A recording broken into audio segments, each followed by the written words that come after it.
Hey everyone, I'm Peter Stories here to guide you today. If you use this video to drift off to sleep, please tap like, hit subscribe, and drop a comment telling me where you're watching from and what time it is there. Now settle in, get cozy, and let yourself relax.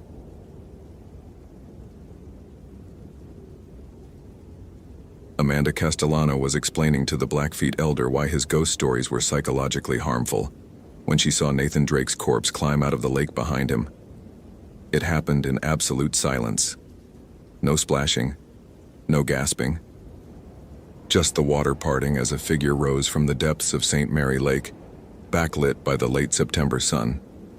The figure was human-shaped but wrong, skin the color of week-old bruises, bloated and swollen, moving with jerking puppet motions that no living body should make. Amanda's lecture died mid-sentence. The elder, Thomas Running Bear, age 73, traditional storyteller who'd been polluting tourists with superstition according to Amanda's complaint to park management, followed her gaze and went perfectly still. "You see him," Running Bear said quietly. Not a question. The figure on the lakeshore wore a ranger uniform. Waterlogged, torn, covered in something dark that might have been algae or might have been worse. As it turned toward them, Amanda recognized the face despite the bloating, despite the empty white eyes, despite the jaw hanging at an angle that suggested broken bones. Nathan Drake, missing for 3 weeks, presumed drowned after his kayak was found capsized near Wild Goose Island. SAR teams had searched for 9 days before calling it off. The lake was too deep, too cold. Bodies in glaciers' lakes didn't always surface. Everyone knew that. Except Nathan's body was standing 30 yards away, water streaming from its uniform, and it was looking directly at Amanda. "That's not possible," Amanda heard herself say. Her voice sounded distant, clinical, the same tone she used when debunking paranormal claims. Post-mortem gas formation can cause apparent movement, currents, decomposition stages creating. The corpse took a step toward them, then another. Its movements were stiff, mechanical, but purposeful, not drifting with current, not random post-mortem spasms, walking, deliberately, with intention. The smell hit them next. Decomposition, yes, but something else underneath, something older, like earth that hadn't seen sun in centuries. Like iron and ice and rot mixed together into a stench that made Amanda's eyes water. "We need to go," Running Bear said. His hand closed on Amanda's arm with surprising strength. "Now. We need to go now. That's Nathan Drake. He needs medical—" Amanda stopped. Medical attention for what? For being dead? For walking 3 weeks after drowning? She was a park ranger, not a horror movie protagonist. There had to be a rational explanation. The corpse's mouth opened. Water poured out. Then sounds, wet, grinding, like stones being crushed in a throat full of lake water. It might have been words, might have been Nathan Drake trying to speak. But whatever came out wasn't human language. Running Bear pulled Amanda backward. She stumbled, training warring with disbelief. You don't run from fellow rangers. You don't abandon someone who needs help. But the thing wearing Nathan's body took another step, and some primal instinct overrode all Amanda's rationality. They ran. Amanda had been a ranger at Glacier for 2 years. Before that, she'd spent 3 years at Denali and 2 at Acadia, 7 years in the National Park Service, and she'd built a reputation as the ranger who didn't tolerate nonsense. Ghost stories, cryptid sightings, UFO reports, Amanda shut them down hard. She'd written articles for park journals about the psychology of supernatural belief, about how isolation and suggestion created false experiences. She'd lectured at training seminars about maintaining scientific credibility. She'd been in Running Bear's camp explaining, condescendingly she could admit now, why his traditional stories about Draugr were harmful, how they scared visitors unnecessarily, how they promoted irrational thinking, how beliefs in the undead were just cultural explanations for decomposition processes people didn't understand. Now she was sprinting down the Going to the Sun road with a 73-year-old man, fleeing from her colleague's animated corpse. They reached Amanda's truck, a Park Service Ford F-250 with a radio, emergency supplies, and the illusion of safety. Amanda fumbled for her keys. hands shaking so badly she dropped them twice. Behind them, the wet footsteps continued. Steady, unhurried, patient. "Drive!" Running Bear shouted as Amanda got the engine started. "Don't look back, just drive!" Amanda threw the truck in gear and accelerated. The mirrors showed the figure still walking, still following, impossibly fast for something that moved so stiffly. It covered ground like distance meant nothing, like physics itself had stopped applying. "What the hell was that?" Amanda's voice cracked. "What the hell was that?" "Draugr," Running Bear said. His breathing was labored, but his voice was steady. "My people have stories. The Norse settlers brought their dead with them, buried them in sacred ground without permission. Some burials, the dead don't rest, they guard, they hunt, they remember insults. That's not Nathan was my friend, he drowned. This is just..." Amanda's mind raced, trying to fit what she'd seen into any framework that made sense. Hallucination, carbon monoxide, gas leak in the truck. We're both. "You can't logic your way out of what you saw," Running Bear interrupted. "I know you think my stories are primitive superstition. You made that very clear in your complaint to the superintendent. But that thing back there doesn't care about your degrees or your rationality. It just knows you're in its territory." Amanda drove for 5 miles before her hands stopped shaking enough to reach for the radio. "Base, this is Ranger Castellano. I have a situation near St. Mary Lake requesting immediate supervisor contact." Static. Then, "Castellano, this is Base. Go ahead. How did you report this? How did you say Nathan Drake's corpse is walking around without sounding insane?"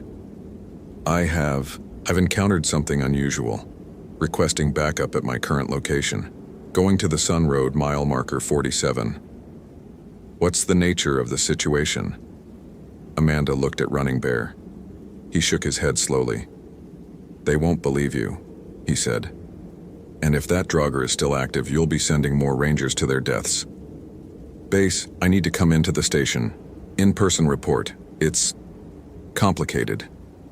A pause. "Copy that. Report to West Glacier Station. Supervisor Miller will meet you there." Amanda drove the remaining 30 miles in silence. Running Bear sat rigid in the passenger seat, occasionally glancing at the mirrors.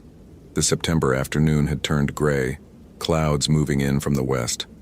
Storm season in Glacier. Soon the Going to the Sun Road would close for winter, buried under snow until next June. At the West Glacier Station, Supervisor Miller, 56, 30 years with the Park Service, no patience for drama, met them in the parking lot. His expression suggested he'd already decided Amanda was wasting his time. "Castellano, you pulled yourself off patrol for what exactly?" Amanda took a breath. "Rational, professional, just report the facts." "I witnessed what appeared to be Nathan Drake emerging from St. Mary Lake. The figure matched his description but showed signs of advanced decomposition. It moved toward me in a threatening manner. I evacuated with Mr. Running Bear and returned here to report." Miller's expression didn't change. "You saw a body in the lake." "I saw a body walking out of the lake. Walking. Moving deliberately. And you immediately assumed it was Nathan Drake, who's been missing for 3 weeks." I recognized his face, his uniform. It was him. Miller sighed. "Castellano, I'm going to say this kindly. You've been working double shifts since Nathan disappeared. You've been vocal about stress in the workplace. You filed multiple complaints about," he glanced at Running Bear, "cultural practices you disagree with. I think you need some time off. I know what I saw. I'm sure you do. But what you saw, and what actually happened, might be 2 different things. Could have been a hiker in similar clothing. Could have been someone pulling a sick prank. Could have been," he paused delicately, "stress manifesting as visual experiences. It happens, no shame in it."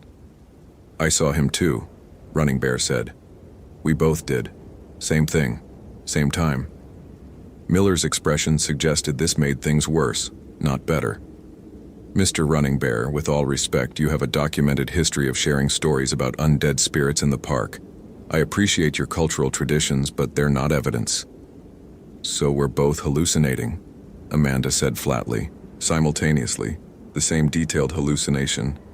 I'm saying you should take a week off, see the park counselor, get some perspective. Miller's tone said the discussion was over. I'll have another ranger check the St. Mary area. If there's anything unusual, we'll investigate properly. Amanda wanted to argue, wanted to demand they take her seriously, but she could see it in Miller's eyes. He'd already decided. The scientific ranger who didn't believe in ghosts was now reporting ghost sightings. The irony was too perfect. Her own reputation had trapped her. Fine, she said. I'll take the week. Running Bear gave her his phone number as they left the station. You'll need this. When it comes back, and it will come back, they won't help you, won't believe you. You'll need someone who understands. Understands what? That Norse zombies are real? That everything I've built my career on is wrong? Understands that the world is larger than what you permit yourself to see.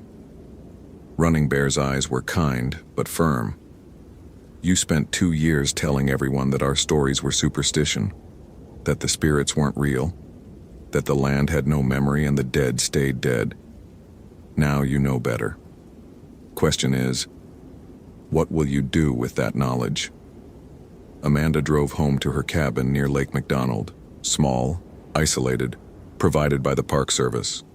1 bedroom, a kitchen barely large enough to turn around in, and a view of the mountains that had made her fall in love with Glacier 2 years ago. She tried to sleep. Couldn't. Every time she closed her eyes, she saw Nathan's corpse rising from the lake, saw the water streaming from his mouth, saw those white, empty eyes tracking her. At 2 a.m., her phone rang. Unknown number. Hello? Wet breathing. Then that same grinding sound she'd heard at the lake. Stones in a throat, water in lungs, something trying to speak through a body that no longer worked properly. Amanda hung up. The phone rang again immediately. She turned it off. 3 minutes later, someone knocked on her cabin door. Amanda grabbed the Glock 22 she kept in her nightstand.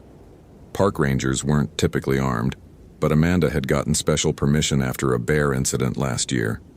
She approached the door slowly, weapon ready. The knocking continued. Steady, patient, insistent. Who is it? No answer, just more knocking. Amanda looked through the peephole. Saw nothing. The porch light illuminated an empty stoop. But the knocking continued, and she could hear wet footsteps on the wooden boards. She backed away from the door. Called 911 on her landline. The dispatcher was professional, calm. She'd send a deputy. 15-minute ETA. Stay inside. Stay calm. The knocking stopped. Amanda listened, gun held in both hands, every nerve screaming. Outside, something heavy dragged across the porch. The sound moved around the cabin, circling, testing windows, finding weaknesses. Amanda's cabin had 4 windows, 2 in the bedroom, 1 in the kitchen, 1 in the bathroom. All locked, all covered with curtains. But she could track the thing's movement by sound. Wet, heavy, methodical. It reached the kitchen window. Stopped. Amanda heard fingernails, or something like fingernails, scraping against glass. Then silence. Amanda stood in her living room for 10 minutes, gun pointed at nothing, listening to her own heartbeat. The deputy arrived exactly on schedule. Sheriff's Deputy Morrison, late 40s, competent and thorough. He checked the perimeter, found nothing. No footprints despite the muddy ground. No signs of forced entry. No evidence anyone had been there at all. You sure you're okay? Morrison asked. Miller mentioned you'd had a stressful day. Of course, Miller had called ahead, prepared everyone to dismiss her. I'm fine. I heard something. I was wrong. Thank you for checking. Morrison left. Amanda sat on her couch, gun in her lap, and watched the windows until dawn. She called Running Bear at 7 a.m. You said it would come back. You were right. What do I do? You learn, Running Bear said. You listen to the stories you've been dismissing. You understand what you're dealing with. They met at his house, a modest home near the eastern border of the park, walls covered with photographs and traditional artwork. Running Bear's wife made coffee while he pulled out books, Old books. Some in English, some in Norwegian, some in languages Amanda didn't recognize. The Norse brought their honored dead with them when they settled, Running Bear explained. Buried them in high places, sacred ground, places of power. Your colleague, where did he die? St. Mary Lake, near Wild Goose Island. Running Bear pulled out a map, old and hand-drawn. This is from my grandfather's grandfather. Shows the sacred sites, the places where the veil is thin, where spirits walk. He pointed to St. Mary Lake, a circle drawn in faded ink. Burial ground. Vikings maybe, or others before them. The land remembers. Nathan wasn't Viking. He was from Oregon. He drowned accidentally. The Draugr doesn't choose who it claims. It guards what's buried. Your friend died in its territory, and now his body serves its purpose. Running Bear looked at Amanda seriously. It will hunt you because you trespassed, because you disturbed what should not be disturbed, because you came to its sacred ground with disbelief and disrespect. I was just doing my job. Your job was to mock my stories, to tell visitors that the spirits weren't real, to laugh at the idea that some places are dangerous not because of bears or avalanches, but because the dead walk there. Running Bear's voice wasn't angry, just sad. You made yourself an enemy of the old ways. The Draugr knows this. It will not rest until you acknowledge what you denied. How do I stop it? You don't. You can't kill what's already dead. Running Bear pulled out another book, this one in Norwegian. But you can appease it. You can show respect. You can acknowledge the sacred ground and promise to protect it, not desecrate it with skepticism. Amanda spent 3 days researching, reading books she'd have dismissed as folklore nonsense a week ago, learning about Draugr, the Norse undead, guardians of burial mounds, creatures of immense strength and singular purpose. They guarded treasure, protected sacred sites, punished transgressions against the old ways. They couldn't be killed by conventional weapons. Fire sometimes worked, decapitation and burning the head separately. Or, according to some sources, acknowledgement, respect, treating the burial ground as sacred instead of denying its significance. On the 4th night, Amanda returned to St. Mary Lake, alone, against every instinct and regulation. She parked at the trailhead and hiked the 1/4 mile to the shore, carrying nothing but a flashlight and the knowledge that she'd been catastrophically wrong about everything she'd believed. The lake was perfectly still, dark water reflecting nothing. The air smelled of ice and pine, and underneath it all, that same ancient earth scent she'd smelled on the Draugr. "Nathan," Amanda called. Her voice echoed across the water. "If you're here, if you can hear me, I need you to know something." Silence. Just the lap of small waves against the shore. "I was wrong," Amanda continued. "About the stories, about the sacred ground, about all of it. I thought I was being scientific, rational, but I was just being arrogant. I dismissed things I didn't understand and called it critical thinking." The water began to move, not wind-driven, something below the surface, moving toward shore. Amanda's hands shook, but she didn't run. This place is sacred. Whatever's buried here deserves respect. I was wrong to deny that. I'm sorry. Nathan's body rose from the lake. Slower this time, less aggressive. The bloated flesh was worse than before, decomposition accelerating even in the cold water, but the eyes, still white and empty, seemed almost curious. "I'll make sure this place is protected," Amanda said. "No more tourists, no more campgrounds nearby.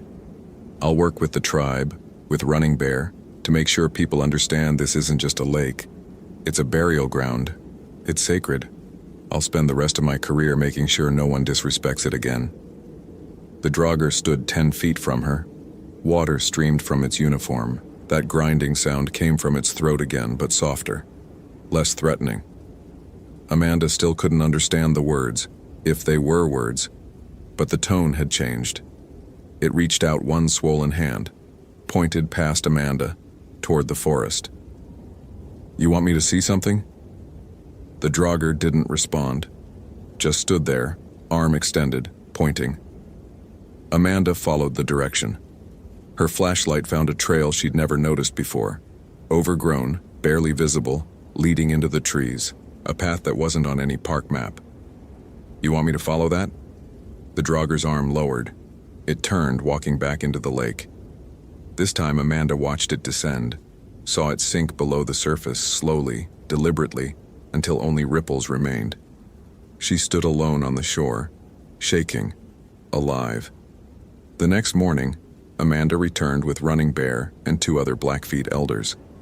They hiked the trail the drogger had indicated. It led half a mile into the forest, climbing into the mountains, ending at a clearing Amanda had never seen in 2 years of patrol. The clearing held stones, dozens of them, arranged in patterns that suggested graves. Old graves. Very old. The stones bore markings, some Norse runes, some native symbols, some she couldn't identify. A burial ground that predated park maps, predated modern surveys, predated the National Park Service itself. "This is what he guards," Running Bear said quietly. "This is what you denied existed." They spent 2 weeks documenting the site. Amanda filed reports, pushed through bureaucratic resistance, fought with park management. She'd been the scientific, rational ranger, and now she was demanding they recognize a sacred burial ground based on supernatural guidance. The irony wasn't lost on anyone, but the evidence was undeniable. The stones were real. The markings were authentic. Archaeological surveys confirmed the site was at least 800 years old. Pre-contact indigenous burials mixed with what might have been Norse settlers, creating a truly unique historical site. Glacier National Park established a protection zone around St. Mary Lake. No camping within a mile of the burial ground. No trails leading to the site. Traditional Blackfeet ceremonies would be held to honor the dead. And Amanda Castellano, former skeptic, would oversee the protection personally. Nathan Drake's body was never recovered. The search was officially called off after 30 days. Amanda attended the memorial service and said nothing about what she'd seen. What would she say?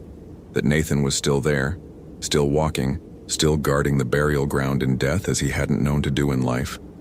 She visited St. Mary Lake once a month, always at night, always alone. Sometimes she saw the drogger, Nathan's shape rising from the water, watching, ensuring the sacred ground remained protected. Sometimes she just stood on the shore and felt the presence, the weight of centuries, the dead who remembered when the living had forgotten. Running Bear died 2 years later, peacefully, surrounded by family. Amanda spoke at his funeral about how he'd taught her that some knowledge couldn't be measured or quantified. That skepticism without humility was just another form of blindness. That the world was stranger and more terrible and more wondrous than she'd ever permitted herself to believe. She never mocked another ghost story, never dismissed another cultural tradition, never again assumed that her education made her wiser than people who'd lived with the land for generations. Because she'd seen the drogger. She'd looked into the empty eyes of a walking corpse and understood that reality was not limited by her ability to accept it. The dead could walk. The sacred ground demanded respect. And some rangers, after drowning, continued their patrol in forms that defied every natural law. Amanda Castellano kept the burial ground protected for 17 more years. She retired in 2036, having spent nearly 2 decades as Glacier's most vocal advocate for respecting indigenous traditions and folklore.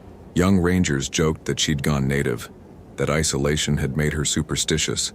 She never corrected them, just told them to be careful near St. Mary Lake, to respect the water, to remember that some places weren't safe not because of natural dangers, but because the dead walked there, guarding treasures that predated maps and science and rational thought.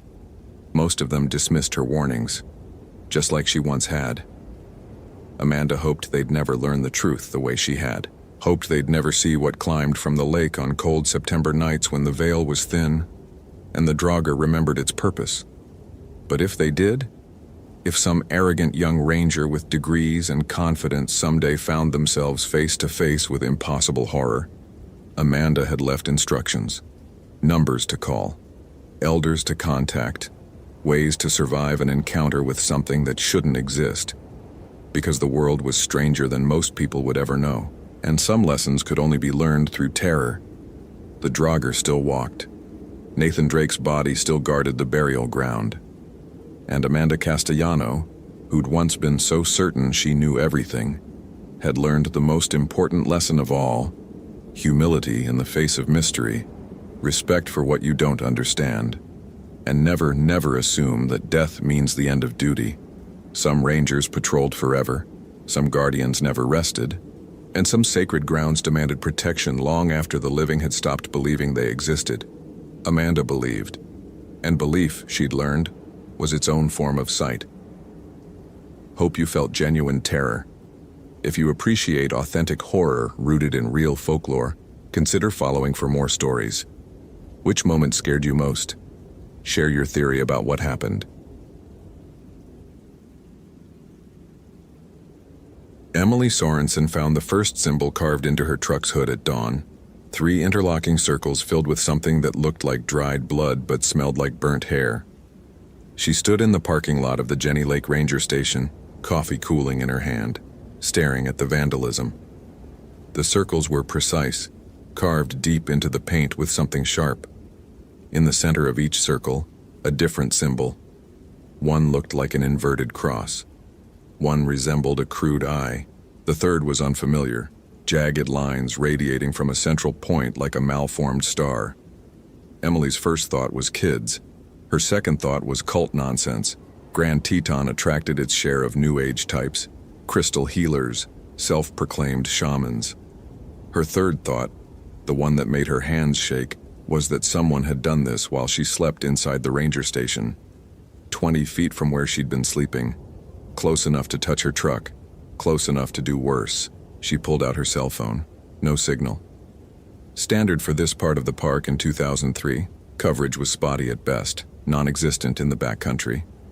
She'd have to use the landline inside to report the vandalism. But first, she took photographs. Digital camera, Park Service issue. Documented the damage from multiple angles, the way the blood had pooled in the carved grooves, the precision of the symbols, the fact that her truck was the only one vandalized. 3 other vehicles in the lot remained untouched. Inside, she called her supervisor, got voicemail, left a message.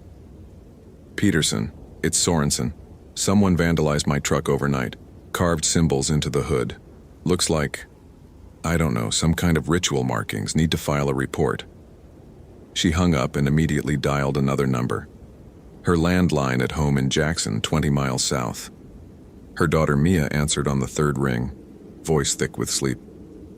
"Mom? Hey, sweetie, just checking in. You okay?" It's 6 in the morning.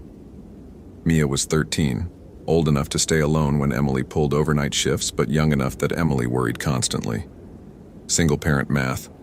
Work enough to pay rent, but not so much you become an absent mother. The balance never worked. "I know, sorry. Just wanted to hear your voice." Emily didn't mention the vandalism, didn't mention that someone had been close enough to her truck to carve threats into it. "Mrs. Chen is still picking you up for school, right?" "Yeah, at 7:30. A pause. "Mom, are you okay? You sound weird." "I'm fine, just tired. Long night. I love you." "Love you too." Emily hung up and stared at her truck through the window. The symbols caught the early morning light, throwing strange shadows. She'd worked for the National Park Service for 6 years. 3 at Rocky Mountain, 3 here at Grand Teton. She'd dealt with drunk tourists, aggressive wildlife, search and rescue operations in blizzards. She'd never felt unsafe at work. Until now. The feeling of being watched crawled up her spine. Emily turned slowly, scanning the parking lot, the tree line beyond. Nothing moved. Just lodgepole pines swaying in the September breeze. But the feeling persisted, eyes on her back, invisible but intense. Her radio crackled. "Sorensen, this is Peterson. Got your message. What the hell happened?" Emily grabbed the radio. "Someone vandalized my truck, carved symbols into the hood. Happened overnight while I was inside the station." "Symbols? What kind of symbols?" "Religious looking. Occult, maybe. 3 circles with markings inside." Emily hesitated. "And something that looks like blood." Silence. Then, "I'll send Deputy Morrison to take a report. Don't touch anything, and Sorensen, maybe consider staying somewhere else tonight. If someone got that close to your vehicle..." "I can't afford a hotel, Peterson. You know that. Single mother on a ranger's salary. Every dollar counted. The Park Service housing was supposed to be available, but the wait list was 2 years long. So Emily commuted from Jackson, stayed overnight at the station when she pulled doubles, and tried not to think about how tight the budget was. Just be careful. Morrison will be there in an hour." Deputy Morrison arrived 90 minutes later. Mid-50s, competent, but his expression when he saw the symbols made Emily's unease deepen. "You recognize these?" she asked. Morrison photographed the damage, measured the carvings, took samples of the substance in the grooves. "I've seen similar markings before. Not here. Over in Teton Village couple years back. Someone was leaving them on doors, mailboxes. We never caught who." "What do they mean?" Morrison glanced at her, then away. "You ever hear stories about the Romanian family that settled near Jackson in the 1890s? Emily shook her head. "They came over during the immigration wave. Brought their traditions with them. Their beliefs." Morrison's voice dropped. "Their superstitions. There's folks around here, descendants mostly, who still practice the old ways. Animal sacrifice, protection rituals, marking territory." "This is marking territory. This is marking you." Morrison met her eyes. "These symbols, they're from Strigoi folklore. Romanian vampire legends. The marks ward off Strigoi, or summon them depending on who's doing the marking and why." Emily laughed, but it came out hollow. "You're saying someone thinks I'm a vampire?" "I'm saying someone's sending you a message. And in my experience, people who carve symbols into vehicles at night aren't playing around." Morrison closed his notepad. "You have any enemies? Anyone with a grudge?" Emily thought about it. She'd given citations to hikers for illegal camping. She'd enforced fire restrictions.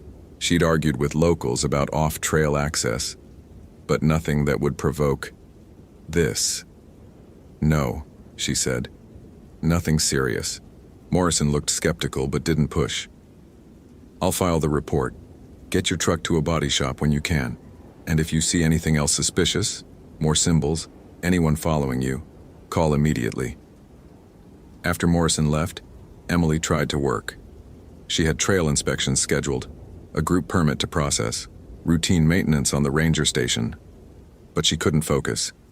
The symbols on her truck hood kept pulling her attention.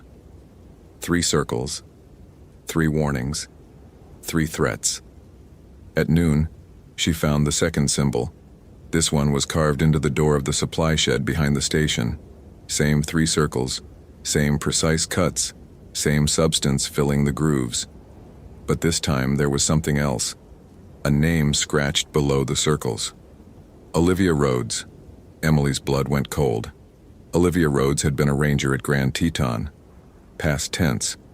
She'd disappeared 8 months ago during a winter patrol. Search teams had found her truck abandoned near Death Canyon. Her equipment scattered, but no sign of Olivia herself. The official assumption was accident, fell into a crevasse, buried by an avalanche, consumed by the wilderness that claimed lives every year despite precautions. But the investigation had been odd. Locals had been uncooperative.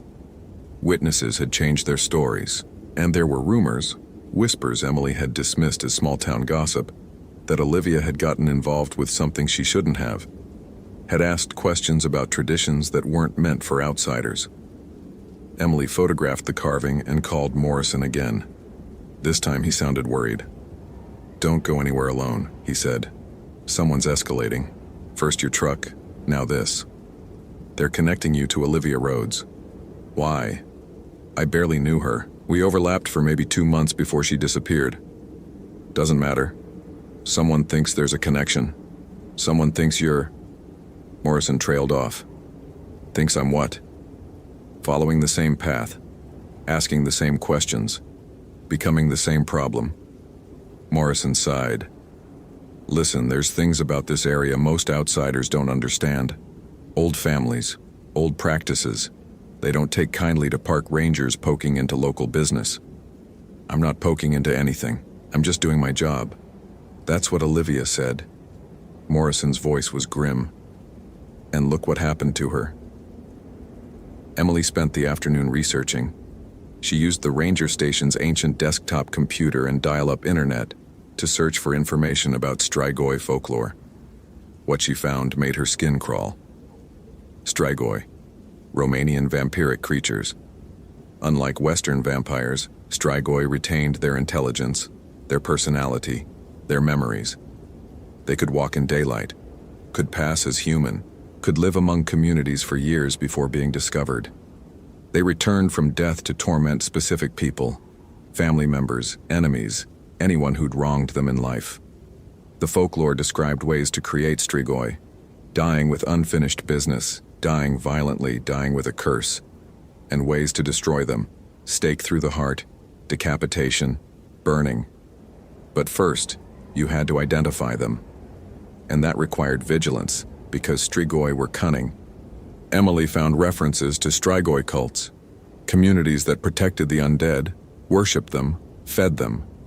In exchange, the Strigoi granted favors, protection, power over enemies. She found historical records of Romanian settlements in Wyoming in the 1890s. Families fleeing persecution, bringing their beliefs with them, establishing isolated communities where old traditions survived when they died out in Europe. And she found something else. A forum post from 2002, anonymous, describing strange occurrences in the Grand Teton area. Hikers reporting being followed. Rangers finding animal carcasses drained of blood. Locals warning visitors to stay on marked trails, to never wander alone at night, to ignore any calls for help coming from the forest. The post ended with a warning. If you see the symbols, run.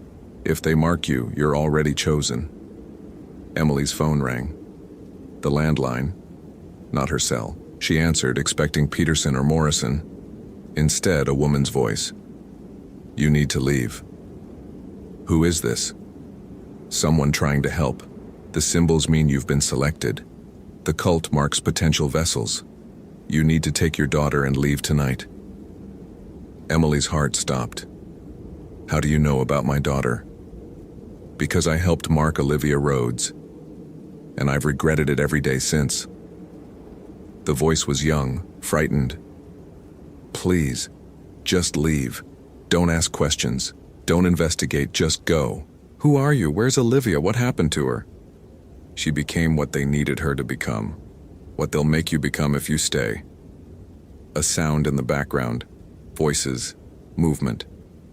I have to go. They can't know I called. Please.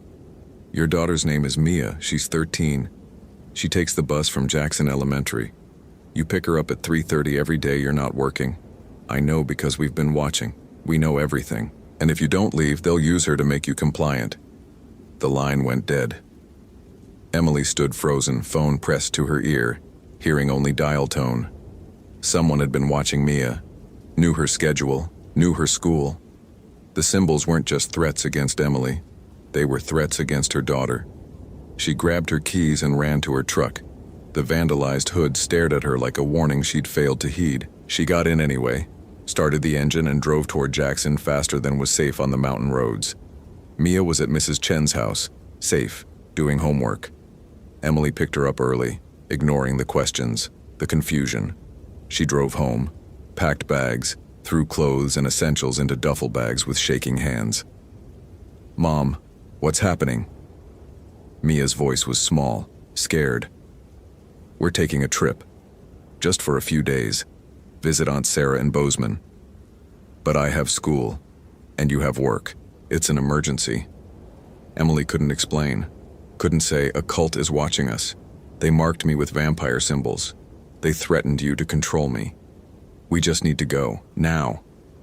They were loading the truck when Emily saw the figure at the end of the driveway. Tall, female, pale in the twilight. She wore clothes that looked decades old, long dress, dark shawl. And she was perfectly still, watching them with eyes that reflected the porch light wrong. Too bright, too reflective, like an animal's eyes. Mom? Mia grabbed Emily's arm.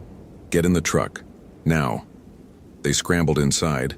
Emily started the engine, but more figures appeared, stepping out from behind trees, emerging from shadows.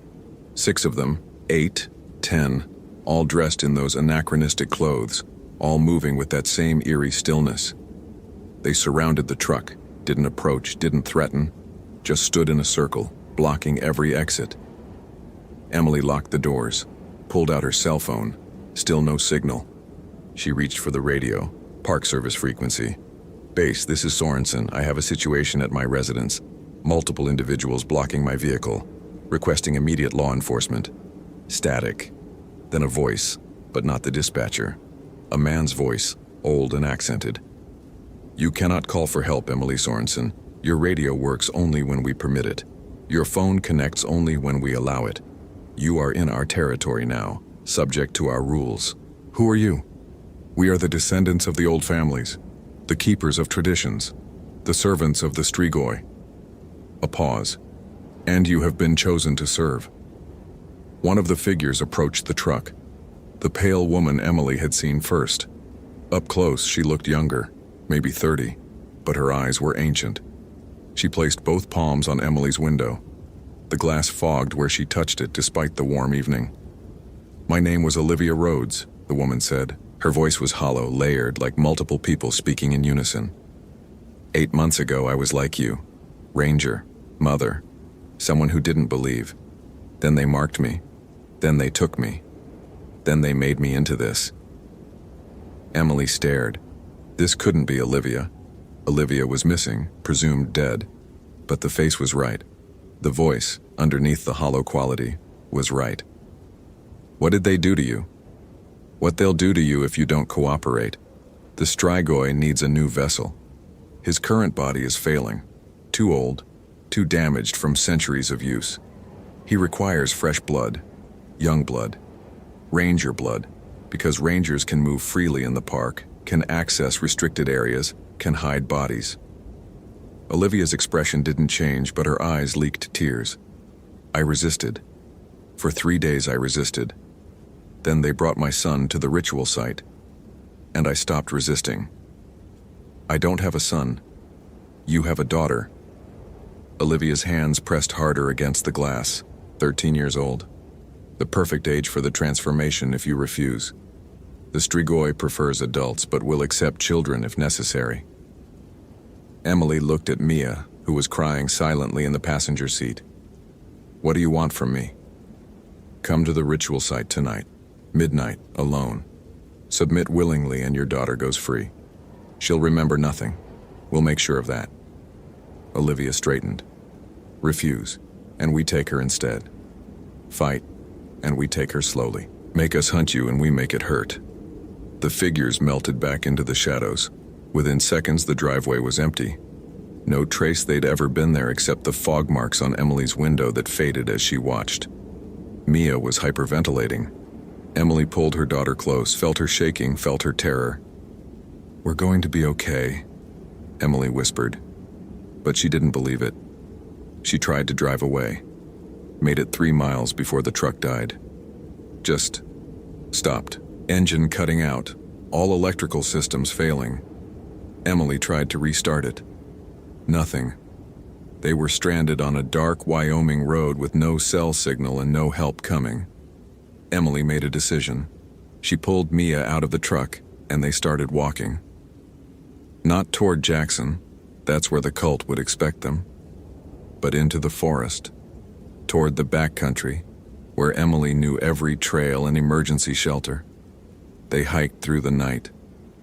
Emily used her ranger knowledge, game trails, water sources, navigation by stars. Mia followed without complaint, too scared to argue. They heard sounds in the forest around them, footsteps keeping pace, whispers in languages Emily didn't recognize. But nothing attacked. Not yet. By dawn, they'd reached one of the emergency shelters, small cabins maintained by the Park Service for rangers caught in storms. Emily broke the lock, got them inside, barricaded the door. The cabin had supplies: food, water, a radio. Emily tried the radio. It worked. She could hear dispatcher chatter, but every time she tried to transmit, her voice wouldn't go through, just static, like something was blocking her specifically. They're toying with us, Emily realized. They could take us any time. They're just making us run first. Mia looked at her with huge, terrified eyes. What are they, Mom? Emily couldn't lie anymore. Something old, something evil, something that shouldn't exist but does. They stayed in the cabin through the day. Emily checked the supplies, enough food for 3 days, enough water for 5. After that, they'd have to move or risk dehydration, but she couldn't lead her daughter deeper into the wilderness. Mia wasn't trained for this, and winter was coming. September and the Tetons could bring early snow. They'd freeze if they tried to hide out long term. At sunset, someone knocked on the cabin door. Emily grabbed the fire axe from the emergency supplies. Go away. Mrs. Sorensen, it's Deputy Morrison. Your supervisor reported you missing. I'm here to help. Emily didn't move. Could be Morrison. Could be a trick. How do I know it's really you? Because I'm the one who told you about the Romanian families. About the Strigoi. I was trying to warn you without saying too much. A pause. And because I know where your truck is, 3 miles south, dead on the road. No mechanical failure, no damage. Just stopped. Emily cracked the door, axe ready. Morrison stood outside, alone, looking exhausted. He held up his hands. I'm not with them. I'm not part of the cult, but I've lived here 30 years, and I know what they're capable of. He glanced at the darkening forest. We need to move. Now. They'll come for you at midnight. That's when the ritual requires you. We have 3 hours to get you and your daughter out of Teton County. Why should I trust you? Because I helped Olivia Rhodes try to escape, and I've regretted failing her every day since. Morrison's expression was haunted. I can't save her. She's gone. Transformed. Part of them now. But I can save you. If you let me. Emily looked at Mia. Her daughter nodded slightly. What choice did they have? They followed Morrison through the forest. He moved fast, knew the terrain. Ex-military, Emily remembered. He'd been deployed somewhere, Bosnia maybe, before becoming a deputy. He knew how to move silently, how to avoid detection. They were 2 miles from the county line when the cult found them. They didn't appear gradually, they just were there, surrounding Morrison, Emily, and Mia in a loose circle. 30 people. 40. Some Emily recognized as Jackson locals. Some were strangers. And at the center, Olivia Rhodes, pale and hollow-eyed. You brought law enforcement, Olivia said to Emily. That complicates things. Morrison pulled his service weapon. Let them go. They haven't done anything wrong. They exist. That's enough. Olivia tilted her head. You tried to help me escape, Deputy. You failed. You'll fail again. Maybe, but I'll make you work for it. Morrison aimed at Olivia. I know the old ways. I know what hurts Strigoi. Silver bullets, blessed by a priest who understands the old rituals. Olivia smiled, and her teeth were wrong. Too many, too sharp. Then shoot. Morrison fired. The bullet hit Olivia center mass. She stumbled backward, genuine pain crossing her features. The cult members hissed in unison, a sound that made Emily's skin crawl. Run! Morrison fired again, providing cover. Emily grabbed Mia and ran. Behind them, sounds of struggle, Morrison shouting, the cult members screaming in rage, and underneath it all, a deeper sound, something ancient waking up, something angry at being defied. They broke through the county line 10 minutes later, crossed into Lincoln County. Emily felt it immediately, the oppressive weight lifting, the feeling of being watched fading. They collapsed on the side of the road. A truck stopped, some rancher heading home late. He saw their condition and didn't ask questions, just drove them to the sheriff's station in Afton. Morrison never made it out. They found his body 2 days later, in the forest where they'd been attacked. Official cause of death, animal attack. Bear, probably. Though the wounds were wrong, the blood loss extreme, and the expression on Morrison's face suggested he'd seen something no bear could create. Olivia Rhodes was never found. The cult was never prosecuted, no evidence, no witnesses willing to testify. Emily tried to push for an investigation but was stonewalled at every level. Teton County had its secrets, and outsiders weren't welcome to examine them. Emily transferred out of Wyoming, took Mia to Colorado, got a job with Rocky Mountain National Park where she'd worked before. She never told anyone what happened. Who would believe it? Vampires, cults, the dead returning with hunger. But she kept Morrison's warning in her mind. Some places have old traditions, some families keep old ways, and some things that die don't stay dead. 15 years later, Emily heard that Olivia Rhodes had died in a house fire in Jackson. The whole cult compound burned. No survivors. Local authorities called it an accident. But Emily wondered if someone had finally finished what Morrison started. If someone had burned the Strigoi and its servants, ending the cycle. She hoped so. Because the alternative, that the cult still existed, still marked victims, still served something ancient and hungry, was too terrible to contemplate.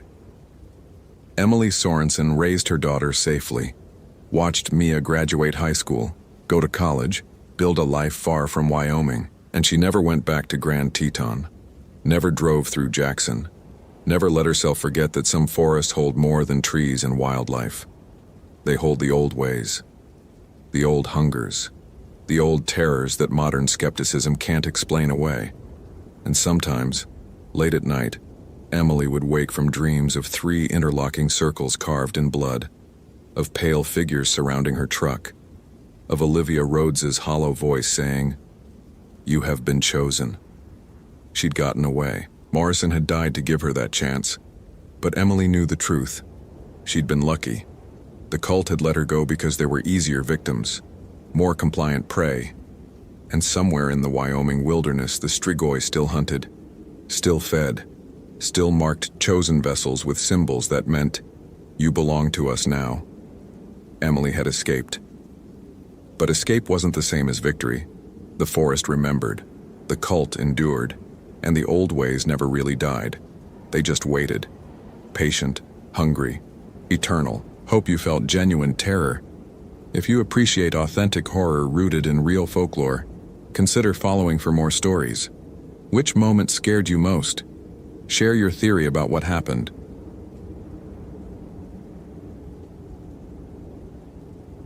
The circle was still burning when Benjamin Reeves found it at 6:47 a.m., flames rising waist-high from scorched earth arranged in perfect geometric patterns between 3 giant sequoias. The fire produced no smoke, just heat shimmer and that distinctive wavering that made the ancient trees beyond appear fluid, unstable, as if reality itself was melting in the thermal distortion. Benjamin approached cautiously, his hand not moving to his Glock but to the bench-made folder clipped to his belt. Old habit from 8 years with the Marines, reaching for the knife before the gun, because knives never jammed or ran out of ammunition. Not that either weapon would be useful against fire, but 12 years as a Sequoia National Park ranger had taught Benjamin that most situations required tools rather than weapons.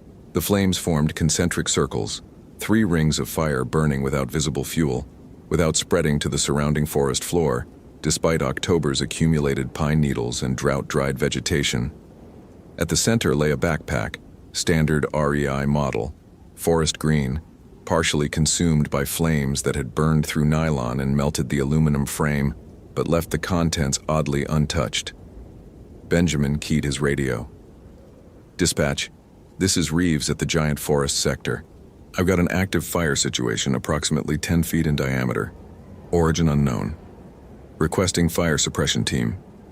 Static, then Maria's voice from the ranger station. "Copy that, Reeves. Is there threat to the forest? Do you need immediate response?" Benjamin studied the flames, noting how they remained contained within their geometric pattern, how they produced heat he could feel from 15 feet away but generated no smoke, left no char on the surrounding ground beyond the defined circles. Negative on immediate threat. Fire is contained within a specific perimeter. But this isn't natural. Someone set this deliberately. Arson investigation? Maybe. It's weird, Maria. Really weird. The flames don't have a fuel source I can identify. Stay clear until fire team arrives, ETA 20 minutes. Benjamin maintained distance, documenting the scene with his phone's camera. The backpack at the center bore a permit tag. Lucas Webb, 29, from Berkeley. Permitted for 3 days of backcountry research in the giant forest area. Benjamin pulled up the permit database on his phone. Lucas Webb was listed as a mycologist, studying fungal networks in old-growth sequoia groves. The permit had been issued 5 days ago. Lucas should have checked out 2 days ago. Benjamin circled the burning pattern, maintaining 15 feet of distance, noting details. The 3 sequoias forming the triangle around the flames were ancient, over 2,000 years old, their trunks 40 feet in circumference, rising 300 feet into the morning sky. Someone had carved symbols into their bark, fresh cuts that wept sap, marks that looked like Arabic calligraphy but stylized, geometric. Nothing Benjamin's 2 tours in Iraq had familiarized him with. Between the carvings and the flames, someone had arranged stones in patterns that suggested intentionality. Quartz crystals, obsidian, something that looked like copper, all positioned with precision that required planning and knowledge. This wasn't random vandalism. This was ritual. Benjamin had seen ritual sites before, during deployments to regions where ancient practices persisted beneath modern surfaces. He'd learned to recognize the difference between religious observance and something darker, the symbols that invited rather than protected, the patterns that opened doors rather than closed them. These symbols were invitations. The fire team arrived 18 minutes later, 3 rangers with portable suppression equipment, ready to deal with standard wildfire scenarios. They stopped 20 feet from the flames, staring. What the hell? Tom Martinez, senior fire specialist, approached slowly. Reeves, where's the fuel source? That's what I've been asking. There's nothing visible, just flames burning in geometric patterns. Tom pulled out a thermal imaging camera, scanning the area. His expression shifted from confusion to concern. The heat signature is wrong. Ground temperature outside the circles is normal, about 60 degrees. Inside, it's reading over 400. But the transition is instantaneous. There's no gradient, no heat spread. It's like there's an invisible barrier containing the thermal energy. Can you suppress it? I can try, but this doesn't follow normal fire behavior. Tom activated the pressurized water system, directing spray at the flames. The water evaporated instantly when it crossed the circle's perimeter, not sizzling or steaming, just vanishing as if reality stopped processing H2O molecules at that specific boundary. The flames continued burning, unaffected. Tom tried foam. Same result. The suppressant disappeared at the circle's edge, the flames burning without diminishment. This is impossible, Tom said quietly. Fire needs fuel, heat, and oxygen. I'm removing the heat with water, but it's like the fire is being sustained by something else entirely. Benjamin approached the backpack at the center, squinting against the heat. Lucas Webb's research materials were visible through the burned sections. Notebooks with water-resistant covers, sample containers, a tablet computer somehow intact despite the flames. I'm going in, Benjamin said. Are you insane? The thermal reading says that's 400 degrees in there. The backpack isn't burning, just the circle perimeter. There might be a safe zone at the center. Tom grabbed Benjamin's arm. That's not how fire works. There's no safe zone in the middle of flames. But Benjamin had spent 8 years learning to trust his instincts in situations where standard logic failed.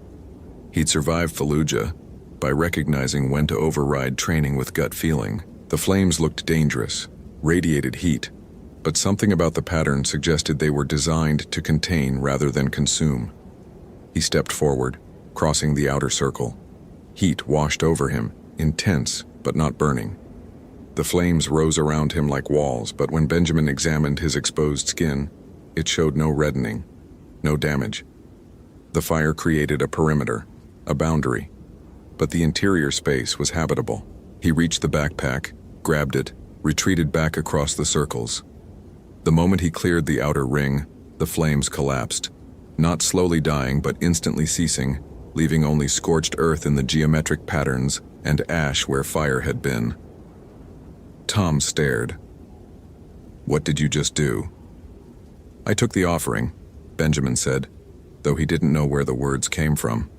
Some instinct from Iraq, from watching imams and sheikhs perform rituals meant to appease or contain entities that Americans didn't officially believe existed.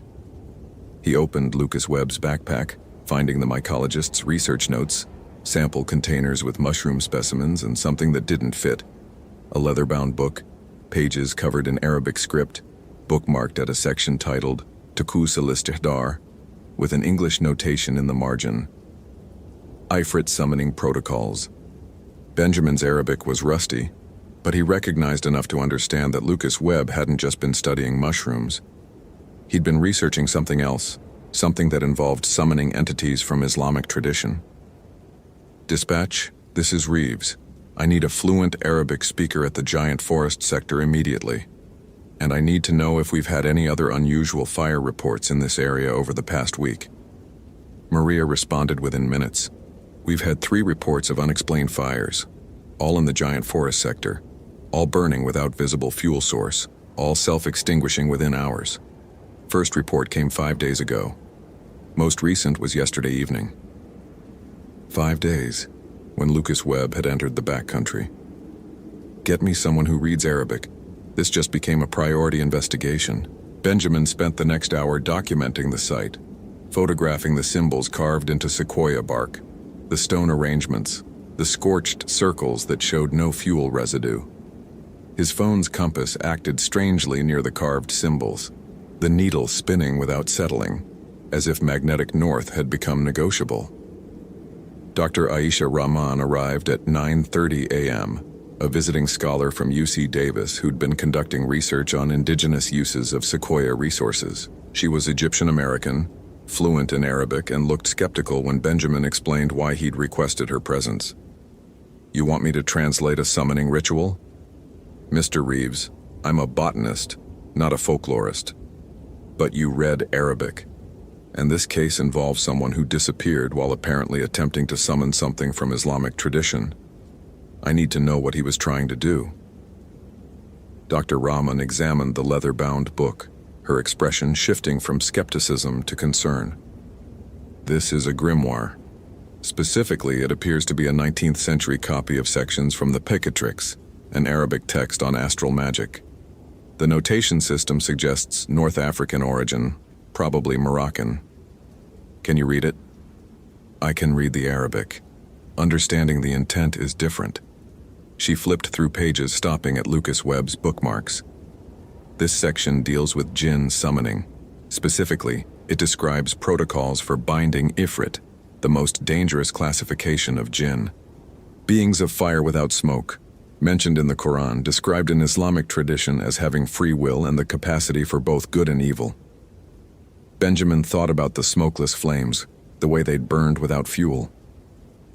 Is there any truth to these rituals? Can someone actually summon a jinn? Dr. Rahman looked uncomfortable. You're asking me if magic is real. I'm asking if there are documented cases of these rituals having effects. I don't care about the mechanism, prayer, psychology, coincidence, actual supernatural entities. I care about outcomes. She was quiet for a moment, then spoke carefully. My grandmother in Cairo was a healer. She used Quranic verses and traditional practices that modern medicine would classify as superstition. But I watched her treat conditions that doctors couldn't cure. Whether that was faith, placebo effect, or something else, I saw results that defied simple explanation.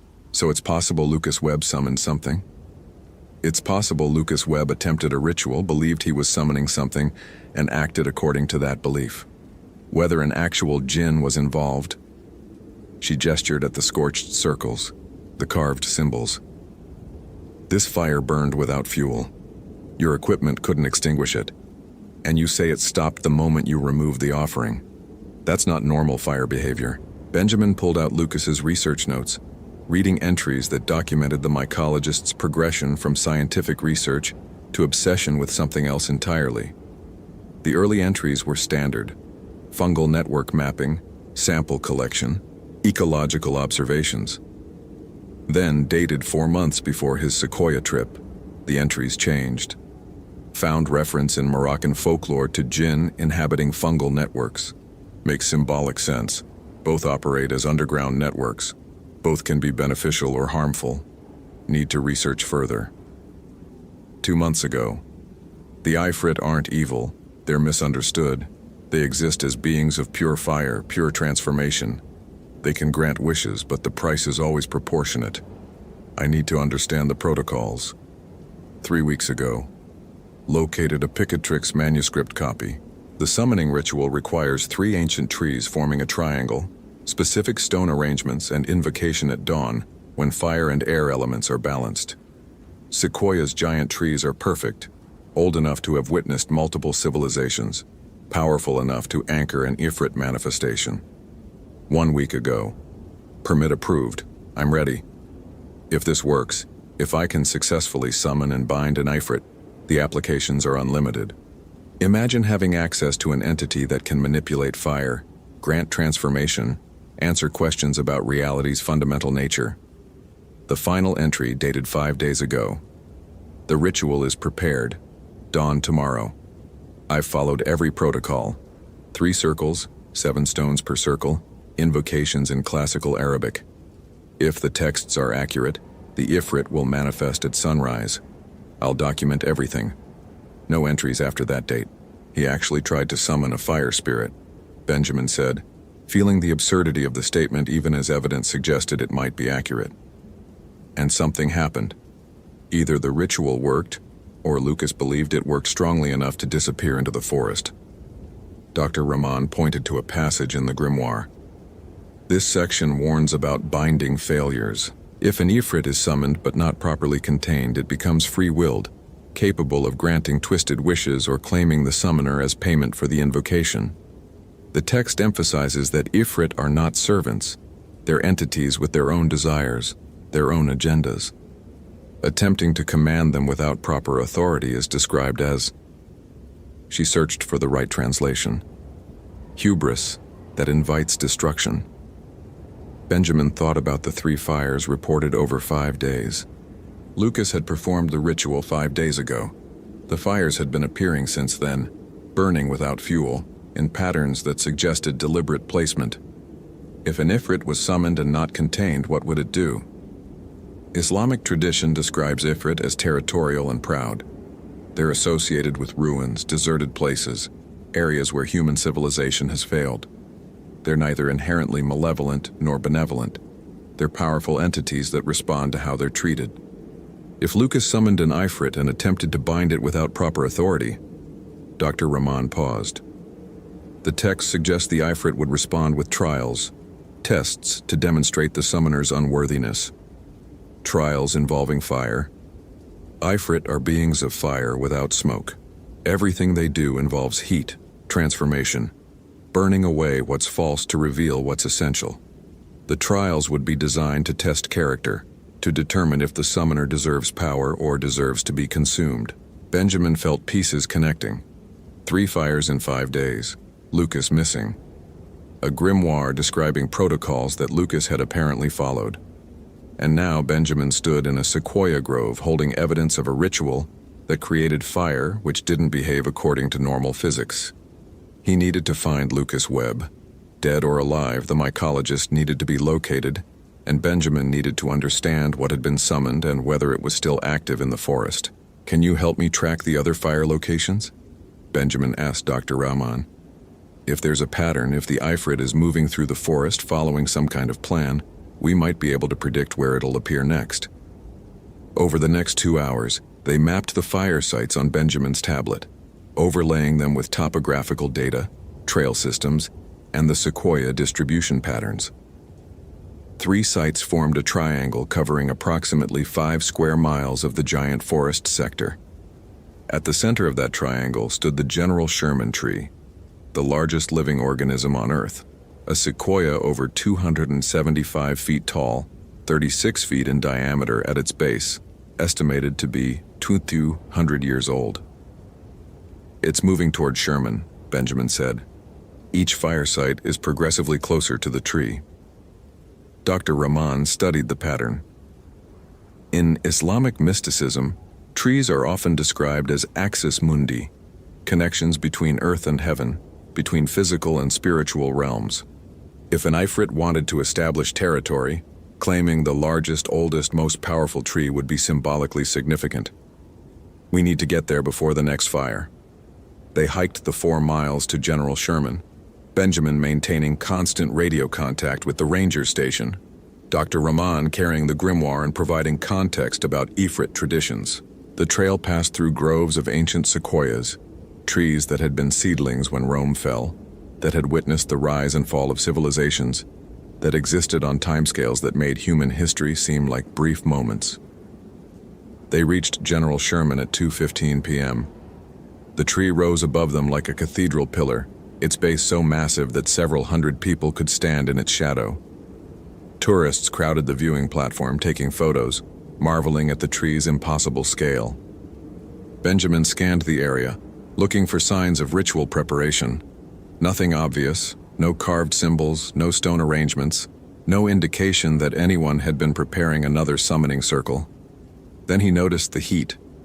Subtle at first, just a warmth that seemed unusual for October afternoon in the Sierra Nevada. Benjamin pulled out a thermometer. Ambient air temperature was showing 78 degrees, but near the base of General Sherman, the reading jumped to 95 degrees. "It's already here," Benjamin said quietly. "The Ifrit has claimed this tree." Dr. Rahman opened the grimoire, reading rapidly. "There's a banishment ritual, verses from the Quran specifically used to command jinn to depart, but it requires..." She paused, reading more carefully. "It requires authority. The person performing the banishment must have spiritual legitimacy, must speak with conviction that the jinn recognizes as genuine. I'm not a religious scholar. I don't have that kind of authority." "Then we need to find someone who does, or..." Dr. Rahman looked troubled. "Or we need to negotiate. Ifrit respond to respect. If we acknowledge their power, ask rather than command, they sometimes agree to terms." Benjamin considered the options. Evacuate the area and hope the Ifrit remained contained to General Sherman? Call for backup, though what backup could address a fire spirit? Or attempt negotiation with an entity that Islamic tradition described as powerful, proud, and capricious? His radio crackled. "Reeves, this is dispatch. We're getting reports of another fire near General Sherman. Tourist called in flames without smoke. Do you have visual?" Benjamin looked toward the tree's base. Heat shimmer was intensifying, making the air waver like liquid, and forming at the tree's roots, a circle of smokeless fire, geometric and deliberate, growing as he watched. "Affirmative.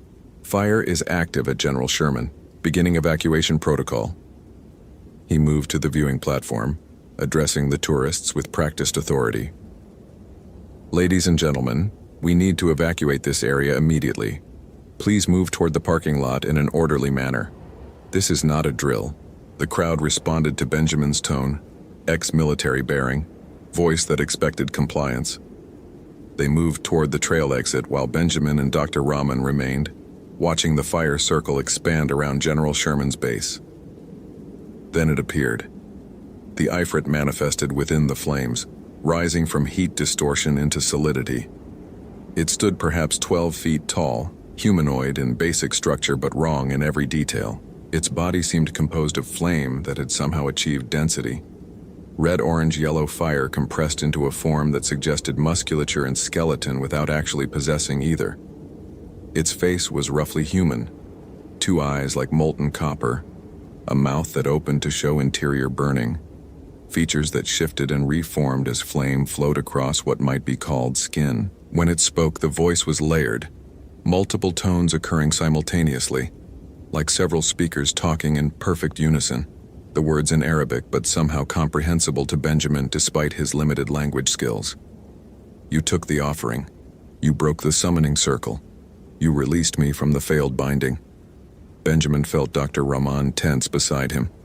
He forced himself to respond calmly, to treat this like negotiations with tribal leaders in Iraq, to show respect without showing fear.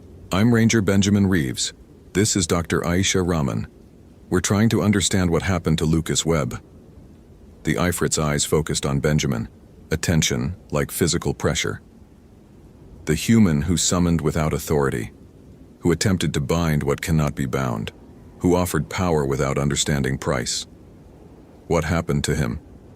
He burns, not in flesh.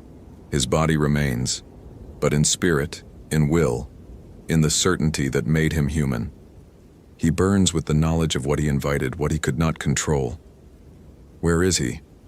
The Ifrit gestured, flame forming shapes in the air between them. Benjamin saw images. Lucas Webb stumbling through the forest, eyes wide with terror or awe, speaking to something invisible, arguing with entities that Benjamin couldn't see. The images showed Lucas over several days, his appearance deteriorating, his behavior becoming more erratic, until the final image showed him kneeling before General Sherman, arms raised in supplication or surrender. He asked for transformation, for power, for knowledge beyond human comprehension.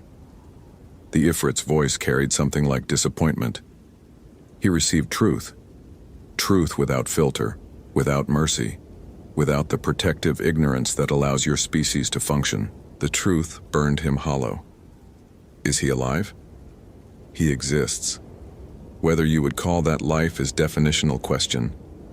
Dr. Rahman spoke, her voice steady despite visible fear. Great Ifrit, we ask with respect, what is your purpose here? Why claim this tree, this territory? The entity's attention shifted to her, recognition in its molten eyes. You speak with proper forms. You understand protocol. It seemed to consider. I was summoned without consent, bound without authority, commanded without respect. The human Lucas Webb violated ancient agreements, treated me as tool rather than peer. I claimed freedom through his failure.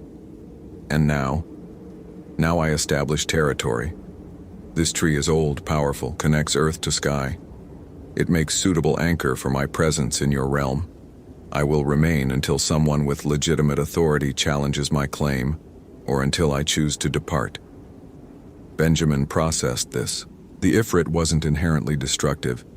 It was territorial, claiming space through a logic that made sense within its framework, even if it violated human expectations. If you remain, this area will be closed to humans. The park can't allow an uncontrolled fire hazard. I control fire absolutely. Nothing burns unless I will it. I am no hazard. I am precise application of elemental force. Dr. Rahman pulled Benjamin aside, speaking quietly. Islamic tradition allows for coexistence with jinn. They're described as parallel creation. Humans from clay, jinn from smokeless fire. If we can establish protocols, rules of engagement, the Ifrit might agree to terms that allow park operations to continue. You want me to negotiate a treaty with a fire spirit? I want us to avoid conflict we can't win. Look at it, Benjamin. That entity exists as animate flame. Our weapons, our tools, our entire approach to law enforcement assumes physical opponents. The Ifrit is beyond that. Benjamin knew she was right. 12 years as a ranger had taught him when to enforce and when to negotiate. This situation required negotiation. He addressed the Ifrit again. What terms would you accept? How can we coexist in this territory? The entity seemed pleased by the question. You acknowledge my claim. You recognize my authority over this tree and the surrounding grove. In exchange, I agree to limits. No harming humans who show proper respect, no fires that threaten the forest, no manifestations that cause panic. And Lucas Webb? He burns until he accepts truth or until truth consumes him completely. His fate was determined by his own choices. I merely hold mirror to his ambitions. Can we help him? You can witness his transformation. Whether that helps or hastens his end, unknown. The Ifrit gestured toward General Sherman's base. Heat shimmer intensified, and through the distortion, Benjamin saw Lucas Webb. The mycologist sat at the tree's roots, surrounded by flames that didn't consume, speaking in rapid whispers, arguing with invisible entities. His physical body showed signs of exposure and exhaustion, but his eyes held something worse. The 1,000-yard stare of someone who'd seen beyond comfortable reality into regions where human categories broke down. Benjamin approached, moving through heat that should burn but somehow didn't, kneeling beside Lucas. "Mr. Webb, I'm Ranger Reeves. I'm here to help." Lucas focused on him slowly, recognition emerging through layers of confusion. "Help? There's no help. I summoned truth. Truth doesn't negotiate, doesn't compromise. It just is, burning away every lie we tell ourselves." "What truth did you learn?" "That we're temporary, that these trees existed before us and will exist after us. That consciousness is just organized fire, brief flame that thinks it's eternal." Lucas laughed, the sound broken. "I wanted power. I got perspective. Same thing, really, just inverted." Dr. Rahman knelt on Lucas's other side. "The Ifrit offered you knowledge. You can accept it or reject it, you still have choice. Do I? Or is choice just another lie? Another way of pretending we control anything in a universe ruled by entropy and transformation?" The Ifrit's voice resonated through the clearing. "He spirals, circles the truth without accepting or releasing. Typical human response to genuine knowledge, paralysis disguised as philosophy." Benjamin looked at the Ifrit. "Can you release him from whatever trial he's undergoing?" "I can. But release means either full acceptance or full rejection. He must choose. Embrace transformation and become something other than human, or reject knowledge and return to ignorant comfort. The middle path, the philosophical paralysis, cannot continue. That's not a choice, that's coercion." "No, that's consequence. He summoned me. He asked for power. Power transforms or destroys. There is no third option." Benjamin felt anger rising, old military instincts screaming to protect the vulnerable, to use force against threats. But force wouldn't work here. The Ifrit existed as living flame, beyond physical intimidation, responding only to arguments that acknowledged its nature. "What if we offer exchange?" Benjamin said, the idea forming as he spoke. "Lucas goes free, unharmed, his mind restored. In exchange, I take his place in the trial."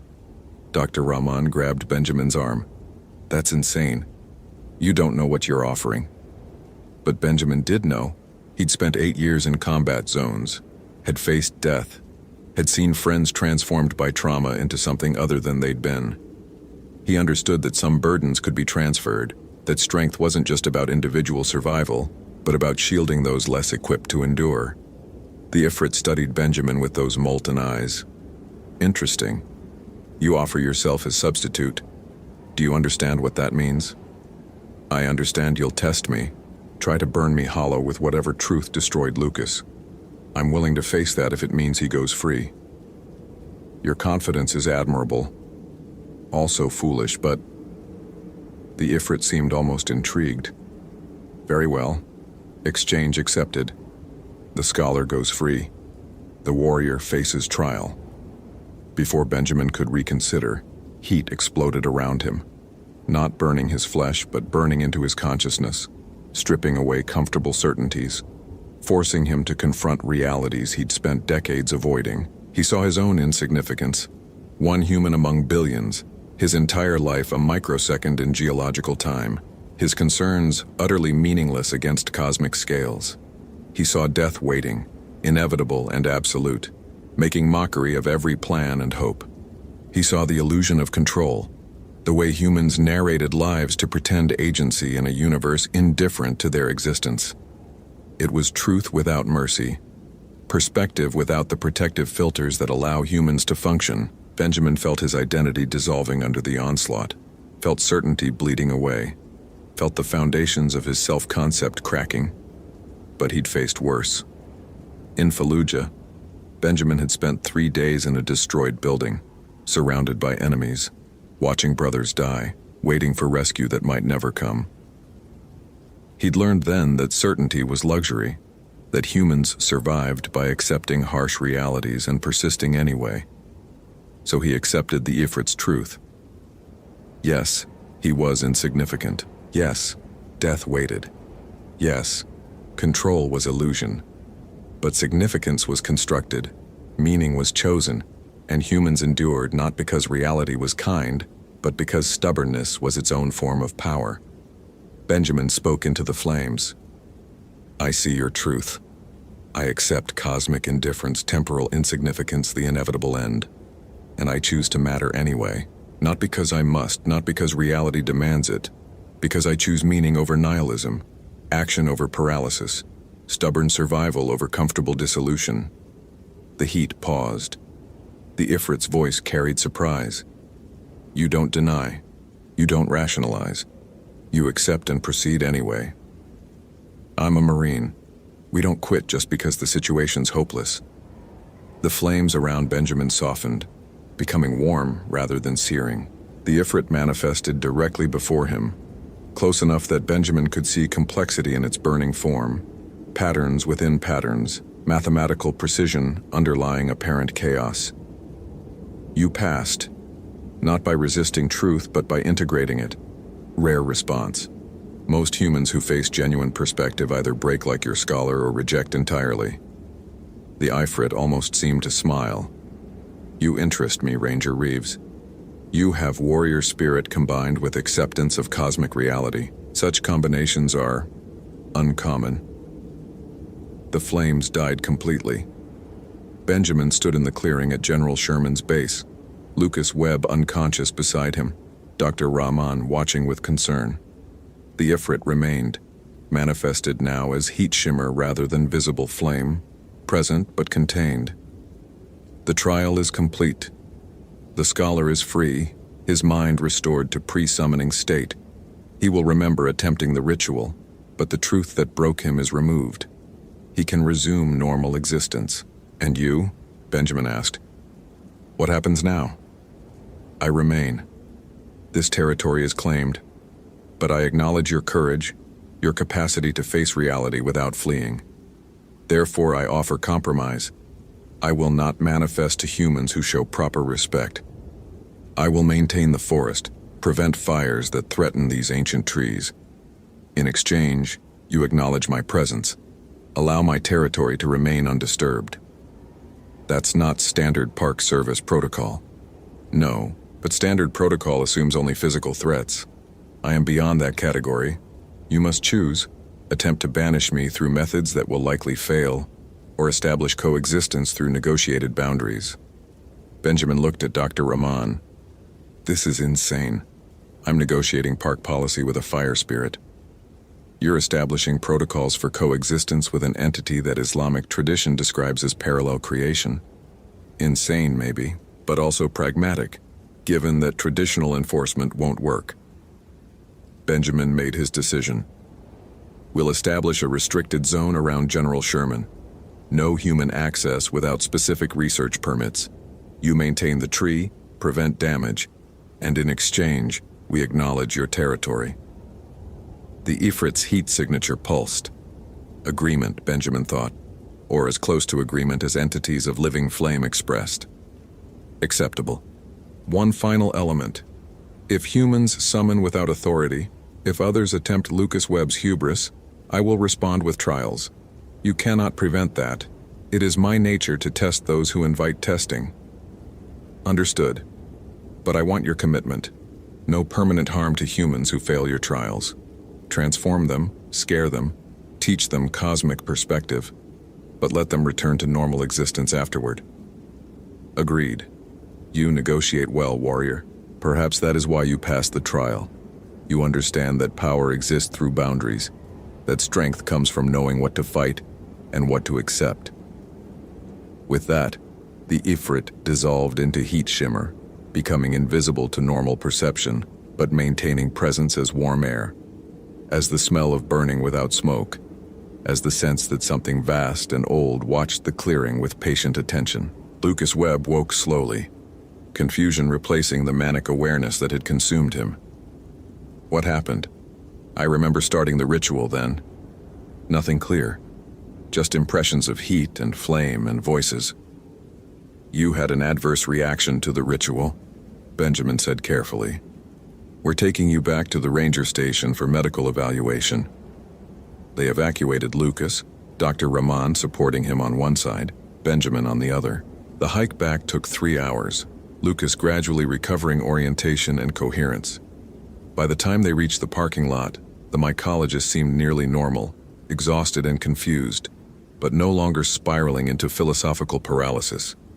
At the medical clinic, doctors checked Lucas for exposure, dehydration, and psychological trauma. They found a man who'd spent 5 days in the backcountry without adequate supplies, who showed signs of stress and exhaustion, but who was fundamentally stable.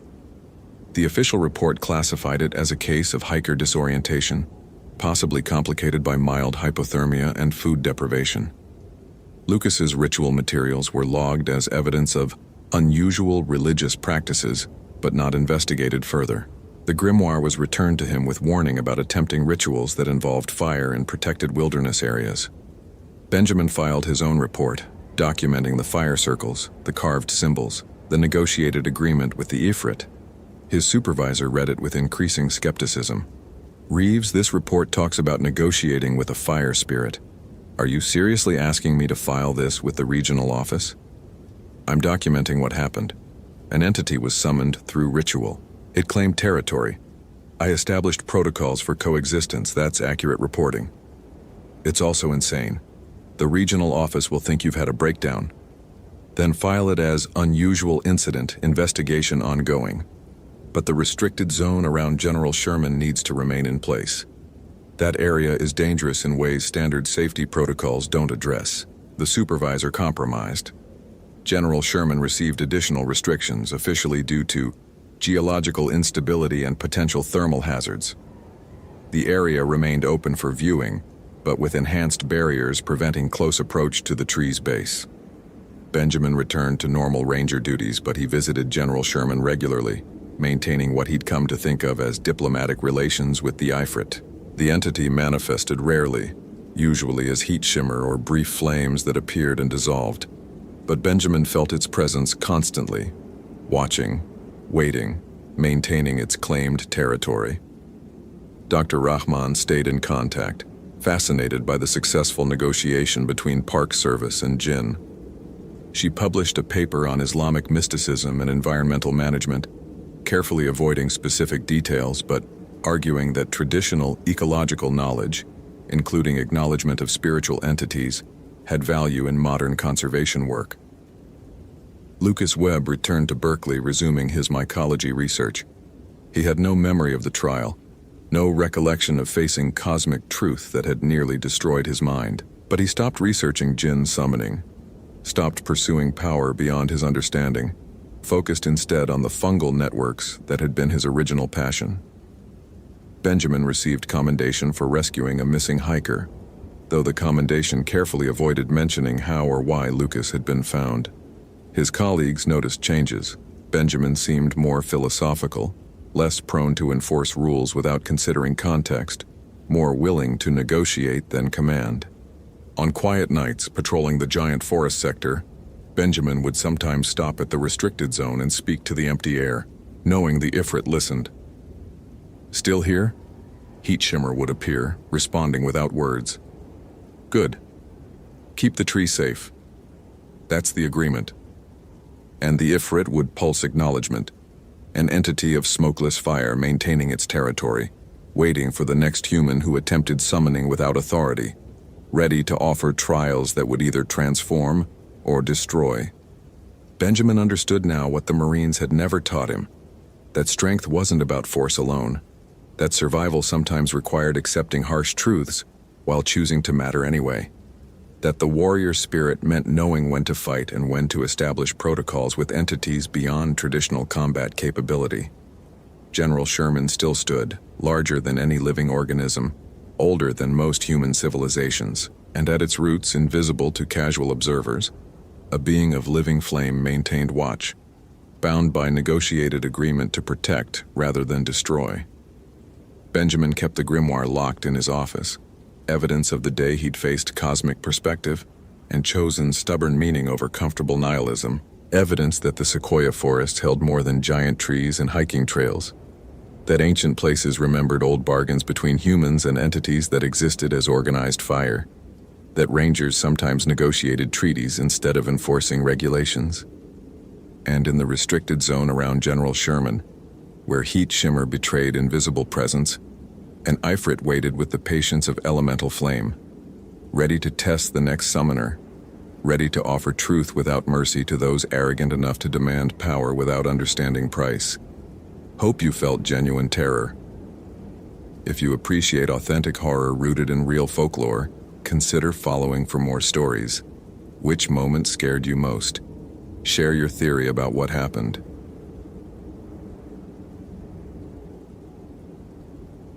The GPS data made no sense. Nicole Valdez had run the coordinates through 3 different software programs, cross-referenced them with topographical maps, and even manually calculated the elevations using geological survey data. Tyler Dawson's Garmin GPS Map 64 showed him traveling 42 miles in 17 minutes through terrain that included a 3,000-foot vertical ascent. The device had logged his position every 60 seconds with perfect satellite reception. There was no malfunction code, no error message, nothing to indicate the unit had failed.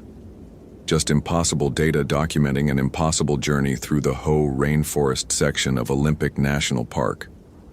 Nicole sat in the small ranger station, her laptop screen casting blue light across topographical printouts covered in red ink annotations. Outside, late September rain hammered the metal roof with the relentless percussion that characterized Washington's temperate rainforest. The sound usually helped her concentrate.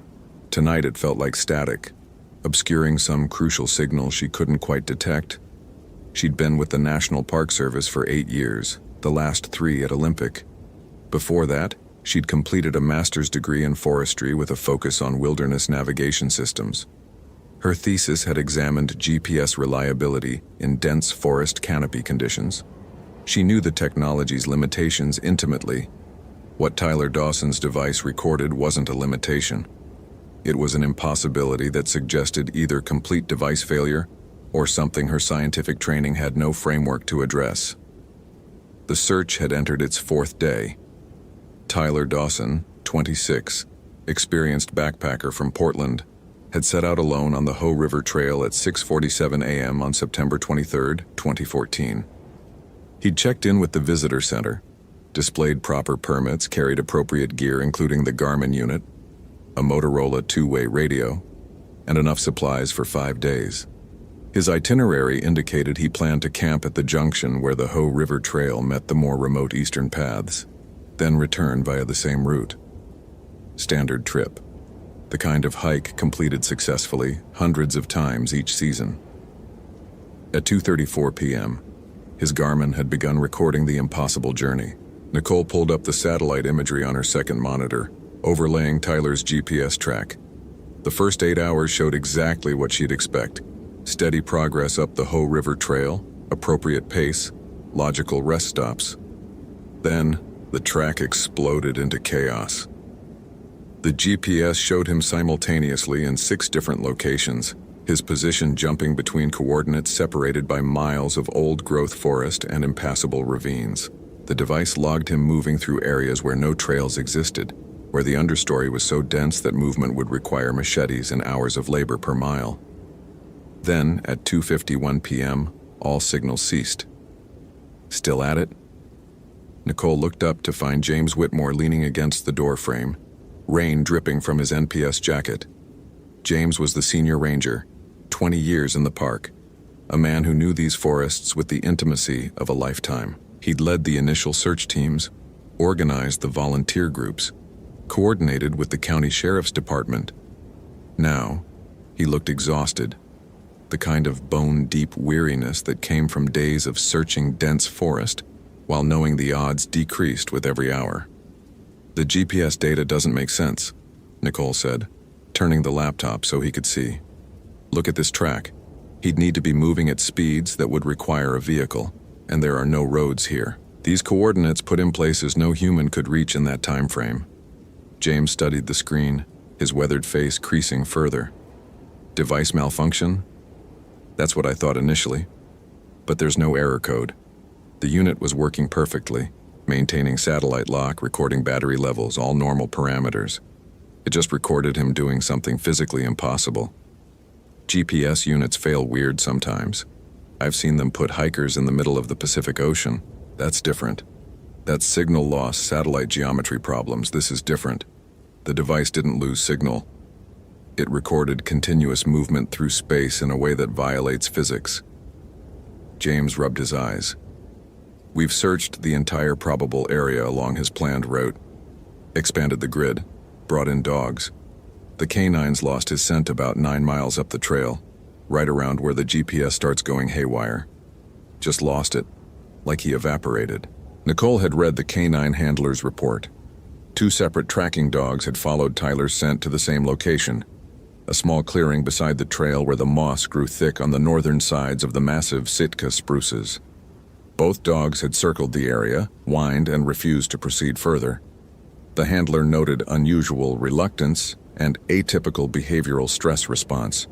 Not the first time dogs had acted strange in deep forest, but combined with the GPS data, the pattern bothered her.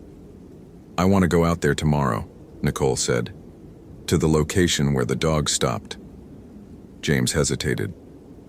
We've been over that area thoroughly, with search teams looking for a person. I want to look at the environment itself. The data's telling us something, even if it seems impossible. Maybe there's some kind of magnetic anomaly, something that could explain the GPS behavior.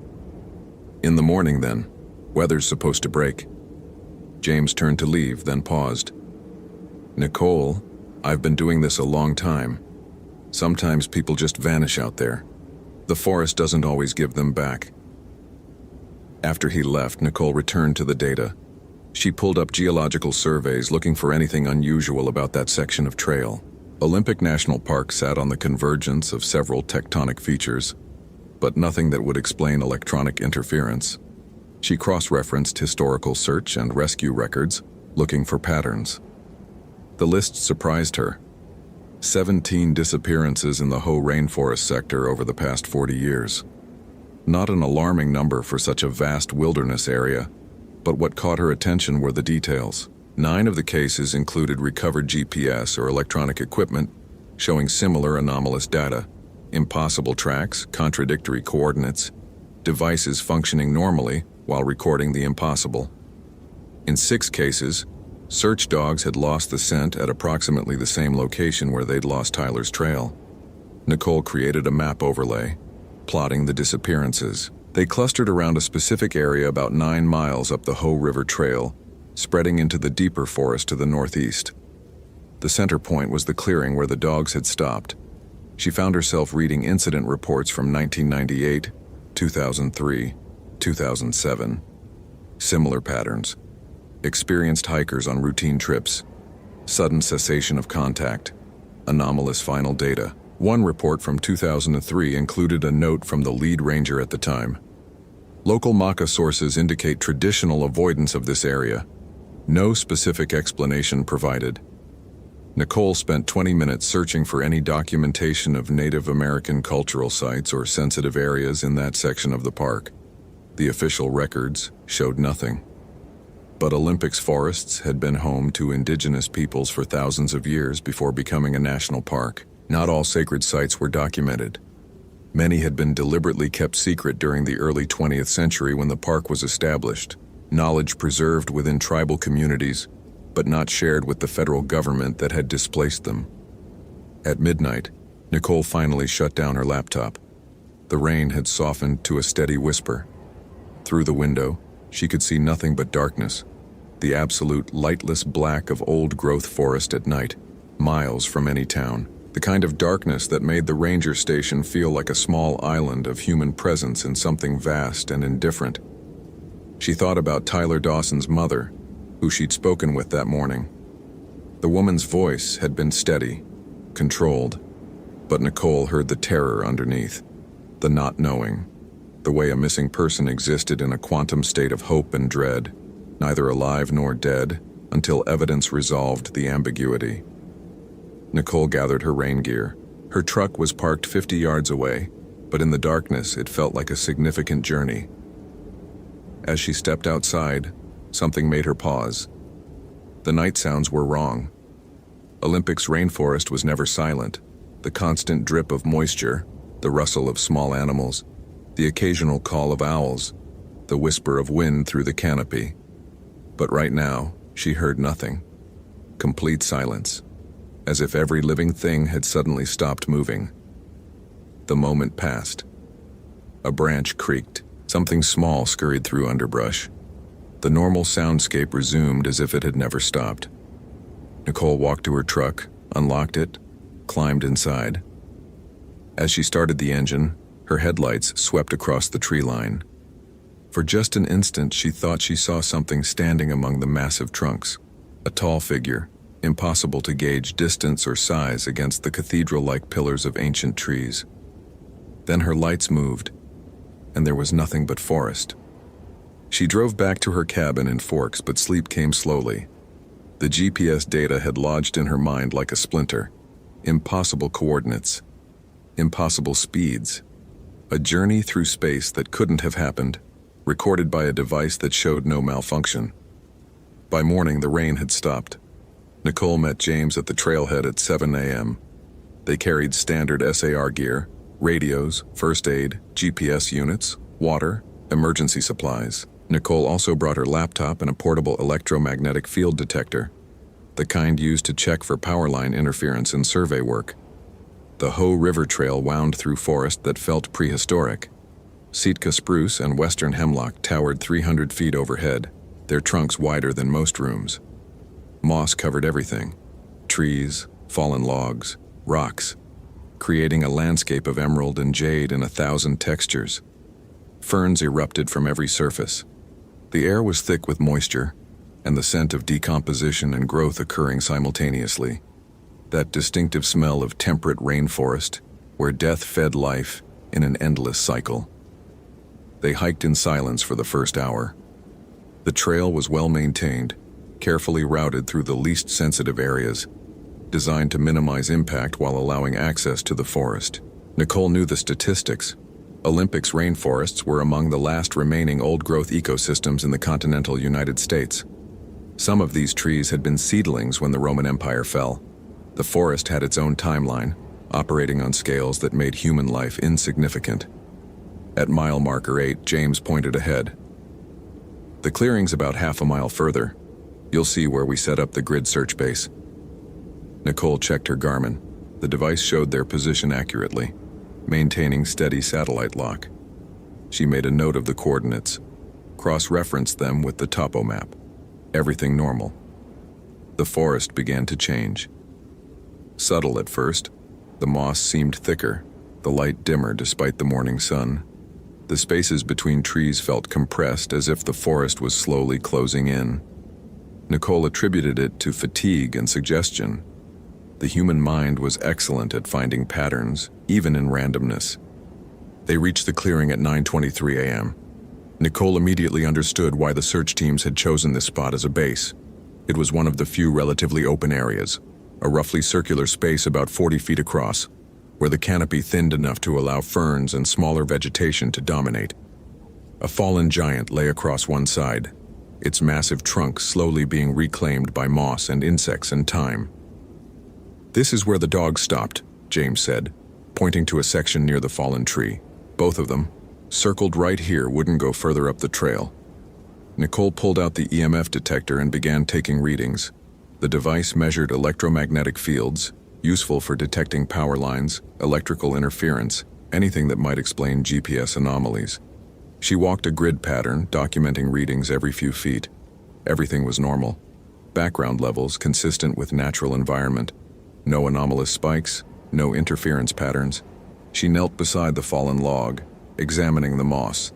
Ancient decay, decades of slow decomposition. Nothing unusual. Then she noticed something carved into the wood beneath the moss layer. Shallow marks, weathered but still visible. She brushed away the growth carefully. Symbols, geometric patterns carved into the wood in a style she didn't recognize. Not modern graffiti. The weathering suggested these marks were old, decades at minimum. She photographed them with her phone, making sure to capture scale and detail. "James, look at this." The senior ranger crouched beside her, studying the carvings. His expression shifted to something Nicole couldn't quite read. "Those look old. Might be Native American, but I don't recognize the specific symbols." The report from 2003 mentioned local Maka sources avoiding this area. Maka territory is further north, up on the coast, but the tribes moved around, especially before the reservations. This whole peninsula was home to various peoples. Not everything got documented. Nicole stood, looking around the clearing with fresh attention. The trees at the perimeter were old, centuries old, their trunks massive and scarred by time. Something about their arrangement bothered her. She walked the circumference of the clearing, noting positions. "James, do these trees look like they're positioned in a pattern to you?" He studied the tree line. "Hard to say. Natural clearings form for lots of reasons. Fire, disease, windfall." But Nicole was pulling up the satellite imagery on her phone, comparing the clearing's shape to the overhead view. The trees formed a rough circle, almost perfect, with the fallen log positioned across what would be the diameter. The statistical probability of natural formation creating such symmetry was extremely low. She checked her GPS again. The device showed their position accurately, but something in the display caught her attention. The satellite signal strength was unusually high, showing connection to more satellites than normal for this level of forest canopy. The battery indicator was also behaving strangely, showing 73% charge when she'd started the day at 100% with minimal use. "My GPS is acting weird," Nicole said, showing James the display. He checked his own unit. "Mine too. Shows more satellites than it should, and my batteries dropped faster than normal." Nicole pulled out her laptop, booted it up, and connected her GPS unit via cable. She began downloading the track data from the device, wanting to see if the same anomalies that had appeared in Tyler's GPS would show up in hers. That's when the forest went silent again. Complete cessation of sound. No birds, no insects, no rustle of small animals in the underbrush. Even the constant drip of moisture from the canopy seemed to pause. James noticed it too. His hand moved to the radio on his belt instinctively, years of training responding to wrongness. The silence lasted perhaps 30 seconds. Then the sounds resumed, but different. The bird calls seemed off-pitch. The rustle of wind through the canopy had a rhythm that felt almost deliberate, almost patterned. "We should head back," James said quietly. "Something feels wrong." But Nicole was staring at her laptop screen. The GPS data from the past 20 minutes showed something impossible. According to the device, they'd been stationary at these coordinates. But the track also showed them moving in a large circle around the clearing, completing the circuit multiple times. 2 simultaneous tracks from the same device, both recorded with perfect signal quality, showing contradictory realities. "James, look at this. My GPS is showing the same thing Tyler's did. We're here stationary, but it's also recording us moving in circles." He leaned over, studying the screen. His weathered face had gone pale. "That's not possible. That's what I thought about Tyler's data, but here it is, happening again, same location." Nicole's scientific training warred with the evidence. GPS systems didn't hallucinate. They calculated position based on precise atomic clocks and satellites, triangulating signals to determine location within meters. The system had no imagination, no capacity for error of this specific type. If it showed contradictory data with strong signal quality, something was fundamentally wrong with the space they occupied. She pulled out the EMF detector again, sweeping it around the clearing. Still nothing. No magnetic anomalies, no electromagnetic interference that could explain GPS failure. "We need to document this," Nicole said. "If there's some kind of spatial anomaly here, some natural phenomenon that affects electronic positioning systems, it could explain the disappearances. People get lost because their navigation tools give them impossible data. Or we should get the hell out of here before we become the next disappearance," James replied, his usual calm cracking slightly. Nicole understood his concern, but the scientist in her couldn't let go. This was data. This was evidence. Something was happening that violated her understanding of how reality worked, and walking away without investigation felt like failure. "Give me 30 minutes. Let me set up the laptop to record continuous GPS data while we explore the immediate area. If we can document the anomaly systematically, we might be able to explain what happened to Tyler." James checked his radio, still functioning, showing strong signal back to the ranger station. He looked at the tree line, at the symbols carved into the fallen log, at the impossible data on Nicole's screen. 30 minutes, then we leave. Documentation or not. Nicole set up the laptop on a relatively flat section of the fallen log, positioning it to record continuous GPS data from both their devices. She also activated the voice recorder on her phone, creating an audio log. September 24, 2014, 9:47 a.m. Ranger Nicole Valdez and Senior Ranger James Whitmore at coordinates 47.8647 again, 123.935 V6W, approximately 9 miles up the Hoh River Trail. We're documenting anomalous GPS behavior at the location where Tyler Dawson's trail was lost.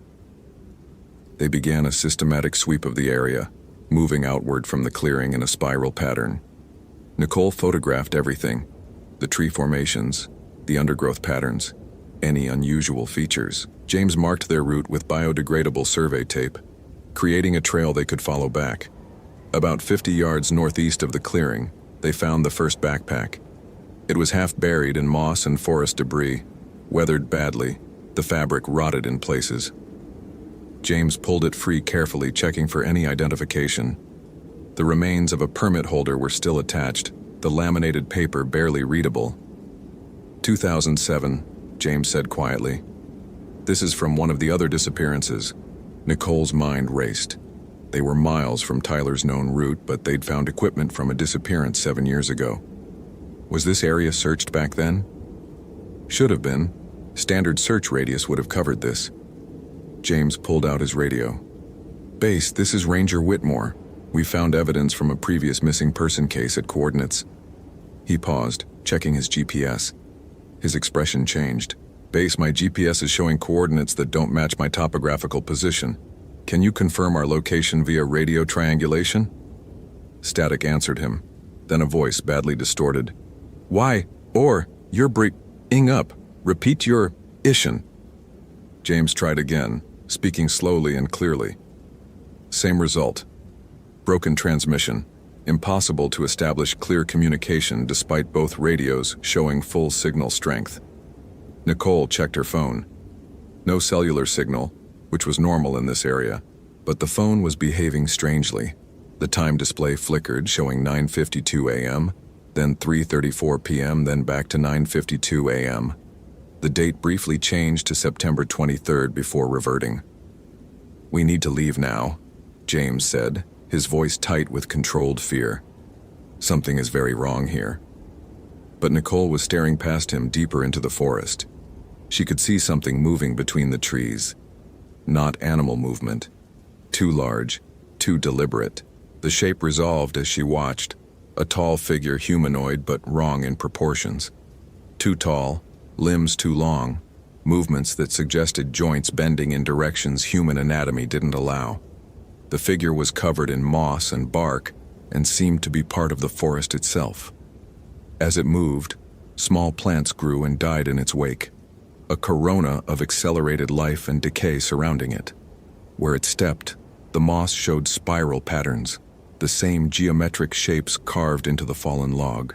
James saw it too. His hand went to the radio again, instinctive, but the device only produced static now, not broken transmission, but steady white noise, loud enough to hurt. The figure stopped about 30 yards away. At this distance, Nicole could see details that made her mind rebel. Its face was covered in moss and lichen, but through the growth she could see what might have been eyes, hollow spaces that seemed to contain swirling patterns of leaves and decomposition. Its hands ended in fingers that were branch-like, covered in bark, with small roots growing from the fingertips. It watched them. The attention felt immense, ancient, curious in the way a human might observe insects. Nicole's scientific training screamed that this was impossible. Humans didn't evolve bark-covered skin. Biology didn't allow plant and animal tissue to merge. This violated everything she knew about how life worked. But the data didn't lie. The GPS anomalies, the missing people, the symbols, all pointed to something operating in this space that her framework couldn't accommodate. The figure raised one hand slowly. As it moved, the trees around them shifted. Not wind movement, deliberate repositioning, as if the forest itself was rearranging. The clearing behind them seemed further away now, the path they'd marked with tape nowhere visible. James grabbed Nicole's arm. We run. Now. They ran. The forest transformed as they moved. Paths closed behind them. Trees that had been 20 feet apart suddenly stood inches from each other. The ground rose and fell in impossible configurations. They were running uphill, then suddenly downhill without having crested a ridge. Nicole's sense of direction, usually impeccable, shattered completely. North could have been any direction. She checked her GPS without stopping. The device showed them moving in multiple directions simultaneously, their position fragmenting across the screen like a broken mirror reflecting shattered coordinates. James was in front of her, following what he thought was the trail back, but the landscape wouldn't cooperate. They burst through underbrush that shouldn't have existed in this section of forest, stumbled over logs that their search had never encountered. The figure appeared again. Ahead of them this time, impossible given the distance they'd covered. It stood motionless as they skidded to a stop, blocking the direction James had been leading them. Nicole's mind tried to process what was happening. The entity, she couldn't think of another word, seemed to exist in a relationship with space that didn't follow normal rules. It moved through the forest by convincing the forest to reshape itself. Distance was fluid. Direction was negotiable. The whole sector had become something other than standard geometry.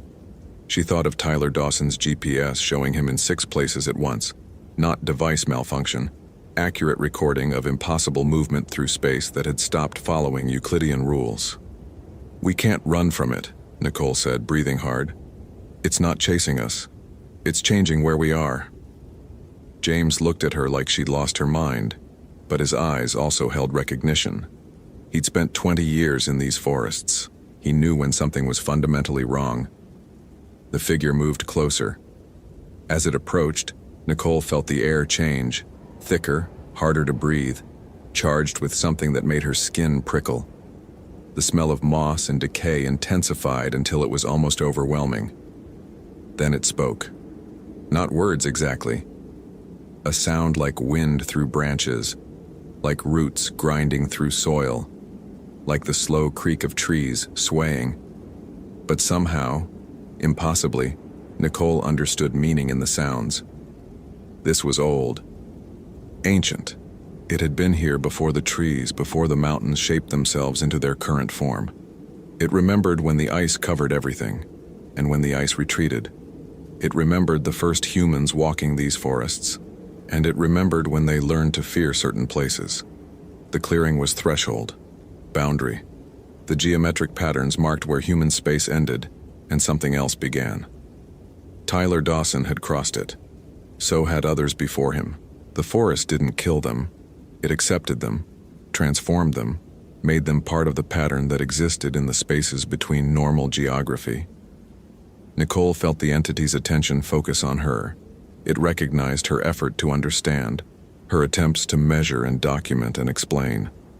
It was almost amused by her devices, the GPS trying to map space that refused to be mapped, the laptop recording data that would look like corrupted files to anyone who tried to analyze it later. She could feel an offer in that attention. She could keep trying to understand, keep pushing deeper into the mystery. The forest would welcome her investigation. It would show her things, teach her how space could fold, how direction could become suggestion rather than absolute. She would learn everything. She would become part of the forest's pattern, like Tyler, like the others.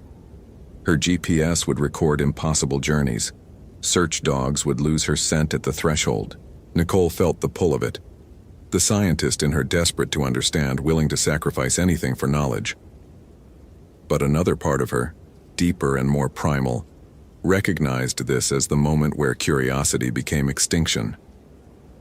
"No," she said aloud.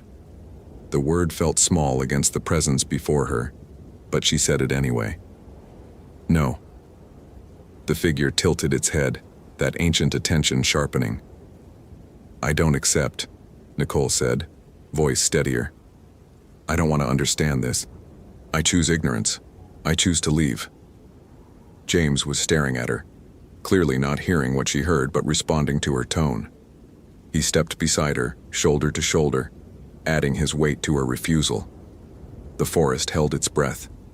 Then, slowly, the figure lowered its hand. The pressure in the air eased. The trees began to thin. distances returning to normal configurations. Nicole checked her GPS. The multiple tracks collapsed into a single position, coordinates resolving to somewhere coherent. The trail appeared ahead of them, marked tape still visible, the clearing just beyond it. The figure was gone. The forest was just a forest again, ancient, massive, indifferent, but operating according to the normal rules that governed reality. They walked back to the clearing in silence. Nicole's laptop was still there, still recording. She checked the data file. Hours of recording compressed into the 30 minutes they'd been gone. The GPS track showed madness, impossible routes, contradictory positions, and then a gap, missing data for the period when she'd refused the offer. They packed up quickly and headed back down the trail. Neither spoke. Words felt inadequate. The hike out took 4 hours of steady walking. By the time they reached the trailhead, afternoon sun was angling through the western trees. They drove back to the ranger station in James's truck, the cab filled with silence thick as the forest they'd left behind. At the station, they filed reports. Nicole wrote what she could: GPS anomalies, electromagnetic readings, normal, discovery of equipment from 2007 case. She didn't mention the figure. How could she? What language existed to document what they'd experienced? James wrote something similar, his report clinical and factual, but his hands shook slightly as he typed. Tyler Dawson was never found. The search officially concluded after 10 days. His GPS device was analyzed by specialists who concluded the data was corrupted, probably from water damage or impact, despite the unit showing no physical signs of damage. The case remained open but inactive. Nicole stayed at Olympic for another 2 months. She fulfilled her duties, led hikes, conducted wilderness navigation workshops. But she never went back to that section of the Hoh River Trail. At night, she would pull up the GPS data on her laptop and stare at the impossible tracks. Scientific training said the data must be wrong, but she remembered the entity, the way space had folded, the offer extended and refused. She'd heard stories during her forestry training. Old stories, usually dismissed, about forests that existed in relationship with something beyond human understanding. Places where distance was negotiable, where direction depended on the forest's permission. The Slavic peoples had called them leshi, forest guardians, entities that protected wild places by making them unmappable to those who wished them harm. Native American traditions spoke of similar beings, different names, but the same warning. Some places belonged to themselves, and humans entered at the forest's discretion. Nicole had always categorized such stories as folklore, metaphors for the danger of wilderness. Now she understood they were warnings, preserved across cultures and centuries because the pattern repeated. People entered certain thresholds and vanished, their GPS devices recording impossible final journeys. In December, she requested a transfer. The paperwork cited personal reasons. By January 2015, she was working at Mount Rainier National Park, 150 miles away, different forests, different mountains. But she still had the files, the GPS data from Tyler Dawson showing simultaneous positions and impossible speeds. The tracks from her own device showing her moving in patterns that suggested she'd been in multiple places at once. The symbols photographed on the fallen log, geometric patterns marking boundaries between one kind of space and another. She'd assembled a document, clinical and factual, detailing the GPS anomalies, the pattern of disappearances, the location of the threshold. She included the electromagnetic readings, normal, the photographs of the symbols, the coordinates where search dogs lost scent. Everything a scientist would need to investigate. The document sat in an encrypted file on her laptop. She never sent it to anyone. Some knowledge she'd come to understand didn't make the world safer. Some mysteries solved themselves by consuming those who investigated too deeply. On clear nights at Rainier, Nicole would look north toward Olympic Peninsula, toward forests she could no longer see but knew were there. Somewhere in those ancient groves, the boundary existed. The threshold waited. And when someone crossed it with curiosity overwhelming caution, the forest would welcome them, teaching lessons that left GPS devices spinning with impossible data and search dogs whining with confusion. Tyler Dawson was still there, she thought. Not dead, not alive in any normal sense, but transformed into something that existed in the spaces between human geography. His GPS had recorded the truth. He'd traveled 42 miles in 17 minutes because distance had become meaningless, because the forest had folded space around him until he occupied multiple coordinates simultaneously. Nicole had refused transformation. She'd chosen ignorance over understanding, chosen to leave rather than learn, but the data remained. Silent testimony to the moment when her scientific framework shattered against something older and stranger than her training could accommodate. She never deleted the files. They existed as reminder and warning, evidence of the moment she'd learned that some spaces on Earth still belonged to themselves, that maps were permissions rather than absolutes, that the deep, wild places kept their own counsel and their own geometry. And when she conducted wilderness navigation workshops at Rainier, teaching people to trust their GPS units and follow coordinates with confidence, she would sometimes pause and add a coda not found in any official training manual. The device will almost always guide you correctly, but if your GPS starts showing impossible data, if the numbers stop making sense, if you find yourself in 6 places at once according to coordinates, trust your instincts. Turn back. Some mysteries aren't meant to be solved. The other rangers would laugh, thinking it a joke or metaphor for the importance of common sense. But Nicole would remember James beside her in that transformed forest, shoulder to shoulder in refusal. She'd remember the ancient presence extending its offer of knowledge. She'd remember choosing life and ignorance over death and understanding. And late at night, reviewing her own GPS data from that day, she would wonder if she'd truly escaped, or if some part of her had stayed behind, existing in the space between coordinates, another impossible track in the forest's pattern. The cursor blinked on the encrypted file. The data waited, and somewhere in Olympic's ancient forests, the threshold remained, marked by symbols carved into fallen logs, where space folded according to rules predating human geometry, where disappeared hikers' GPS devices recorded their final impossible journeys into the forest's incomprehensible embrace. Hope you felt genuine terror. If you appreciate authentic horror rooted in real folklore, consider following for more stories. Which moment scared you most? Share your theory about what happened.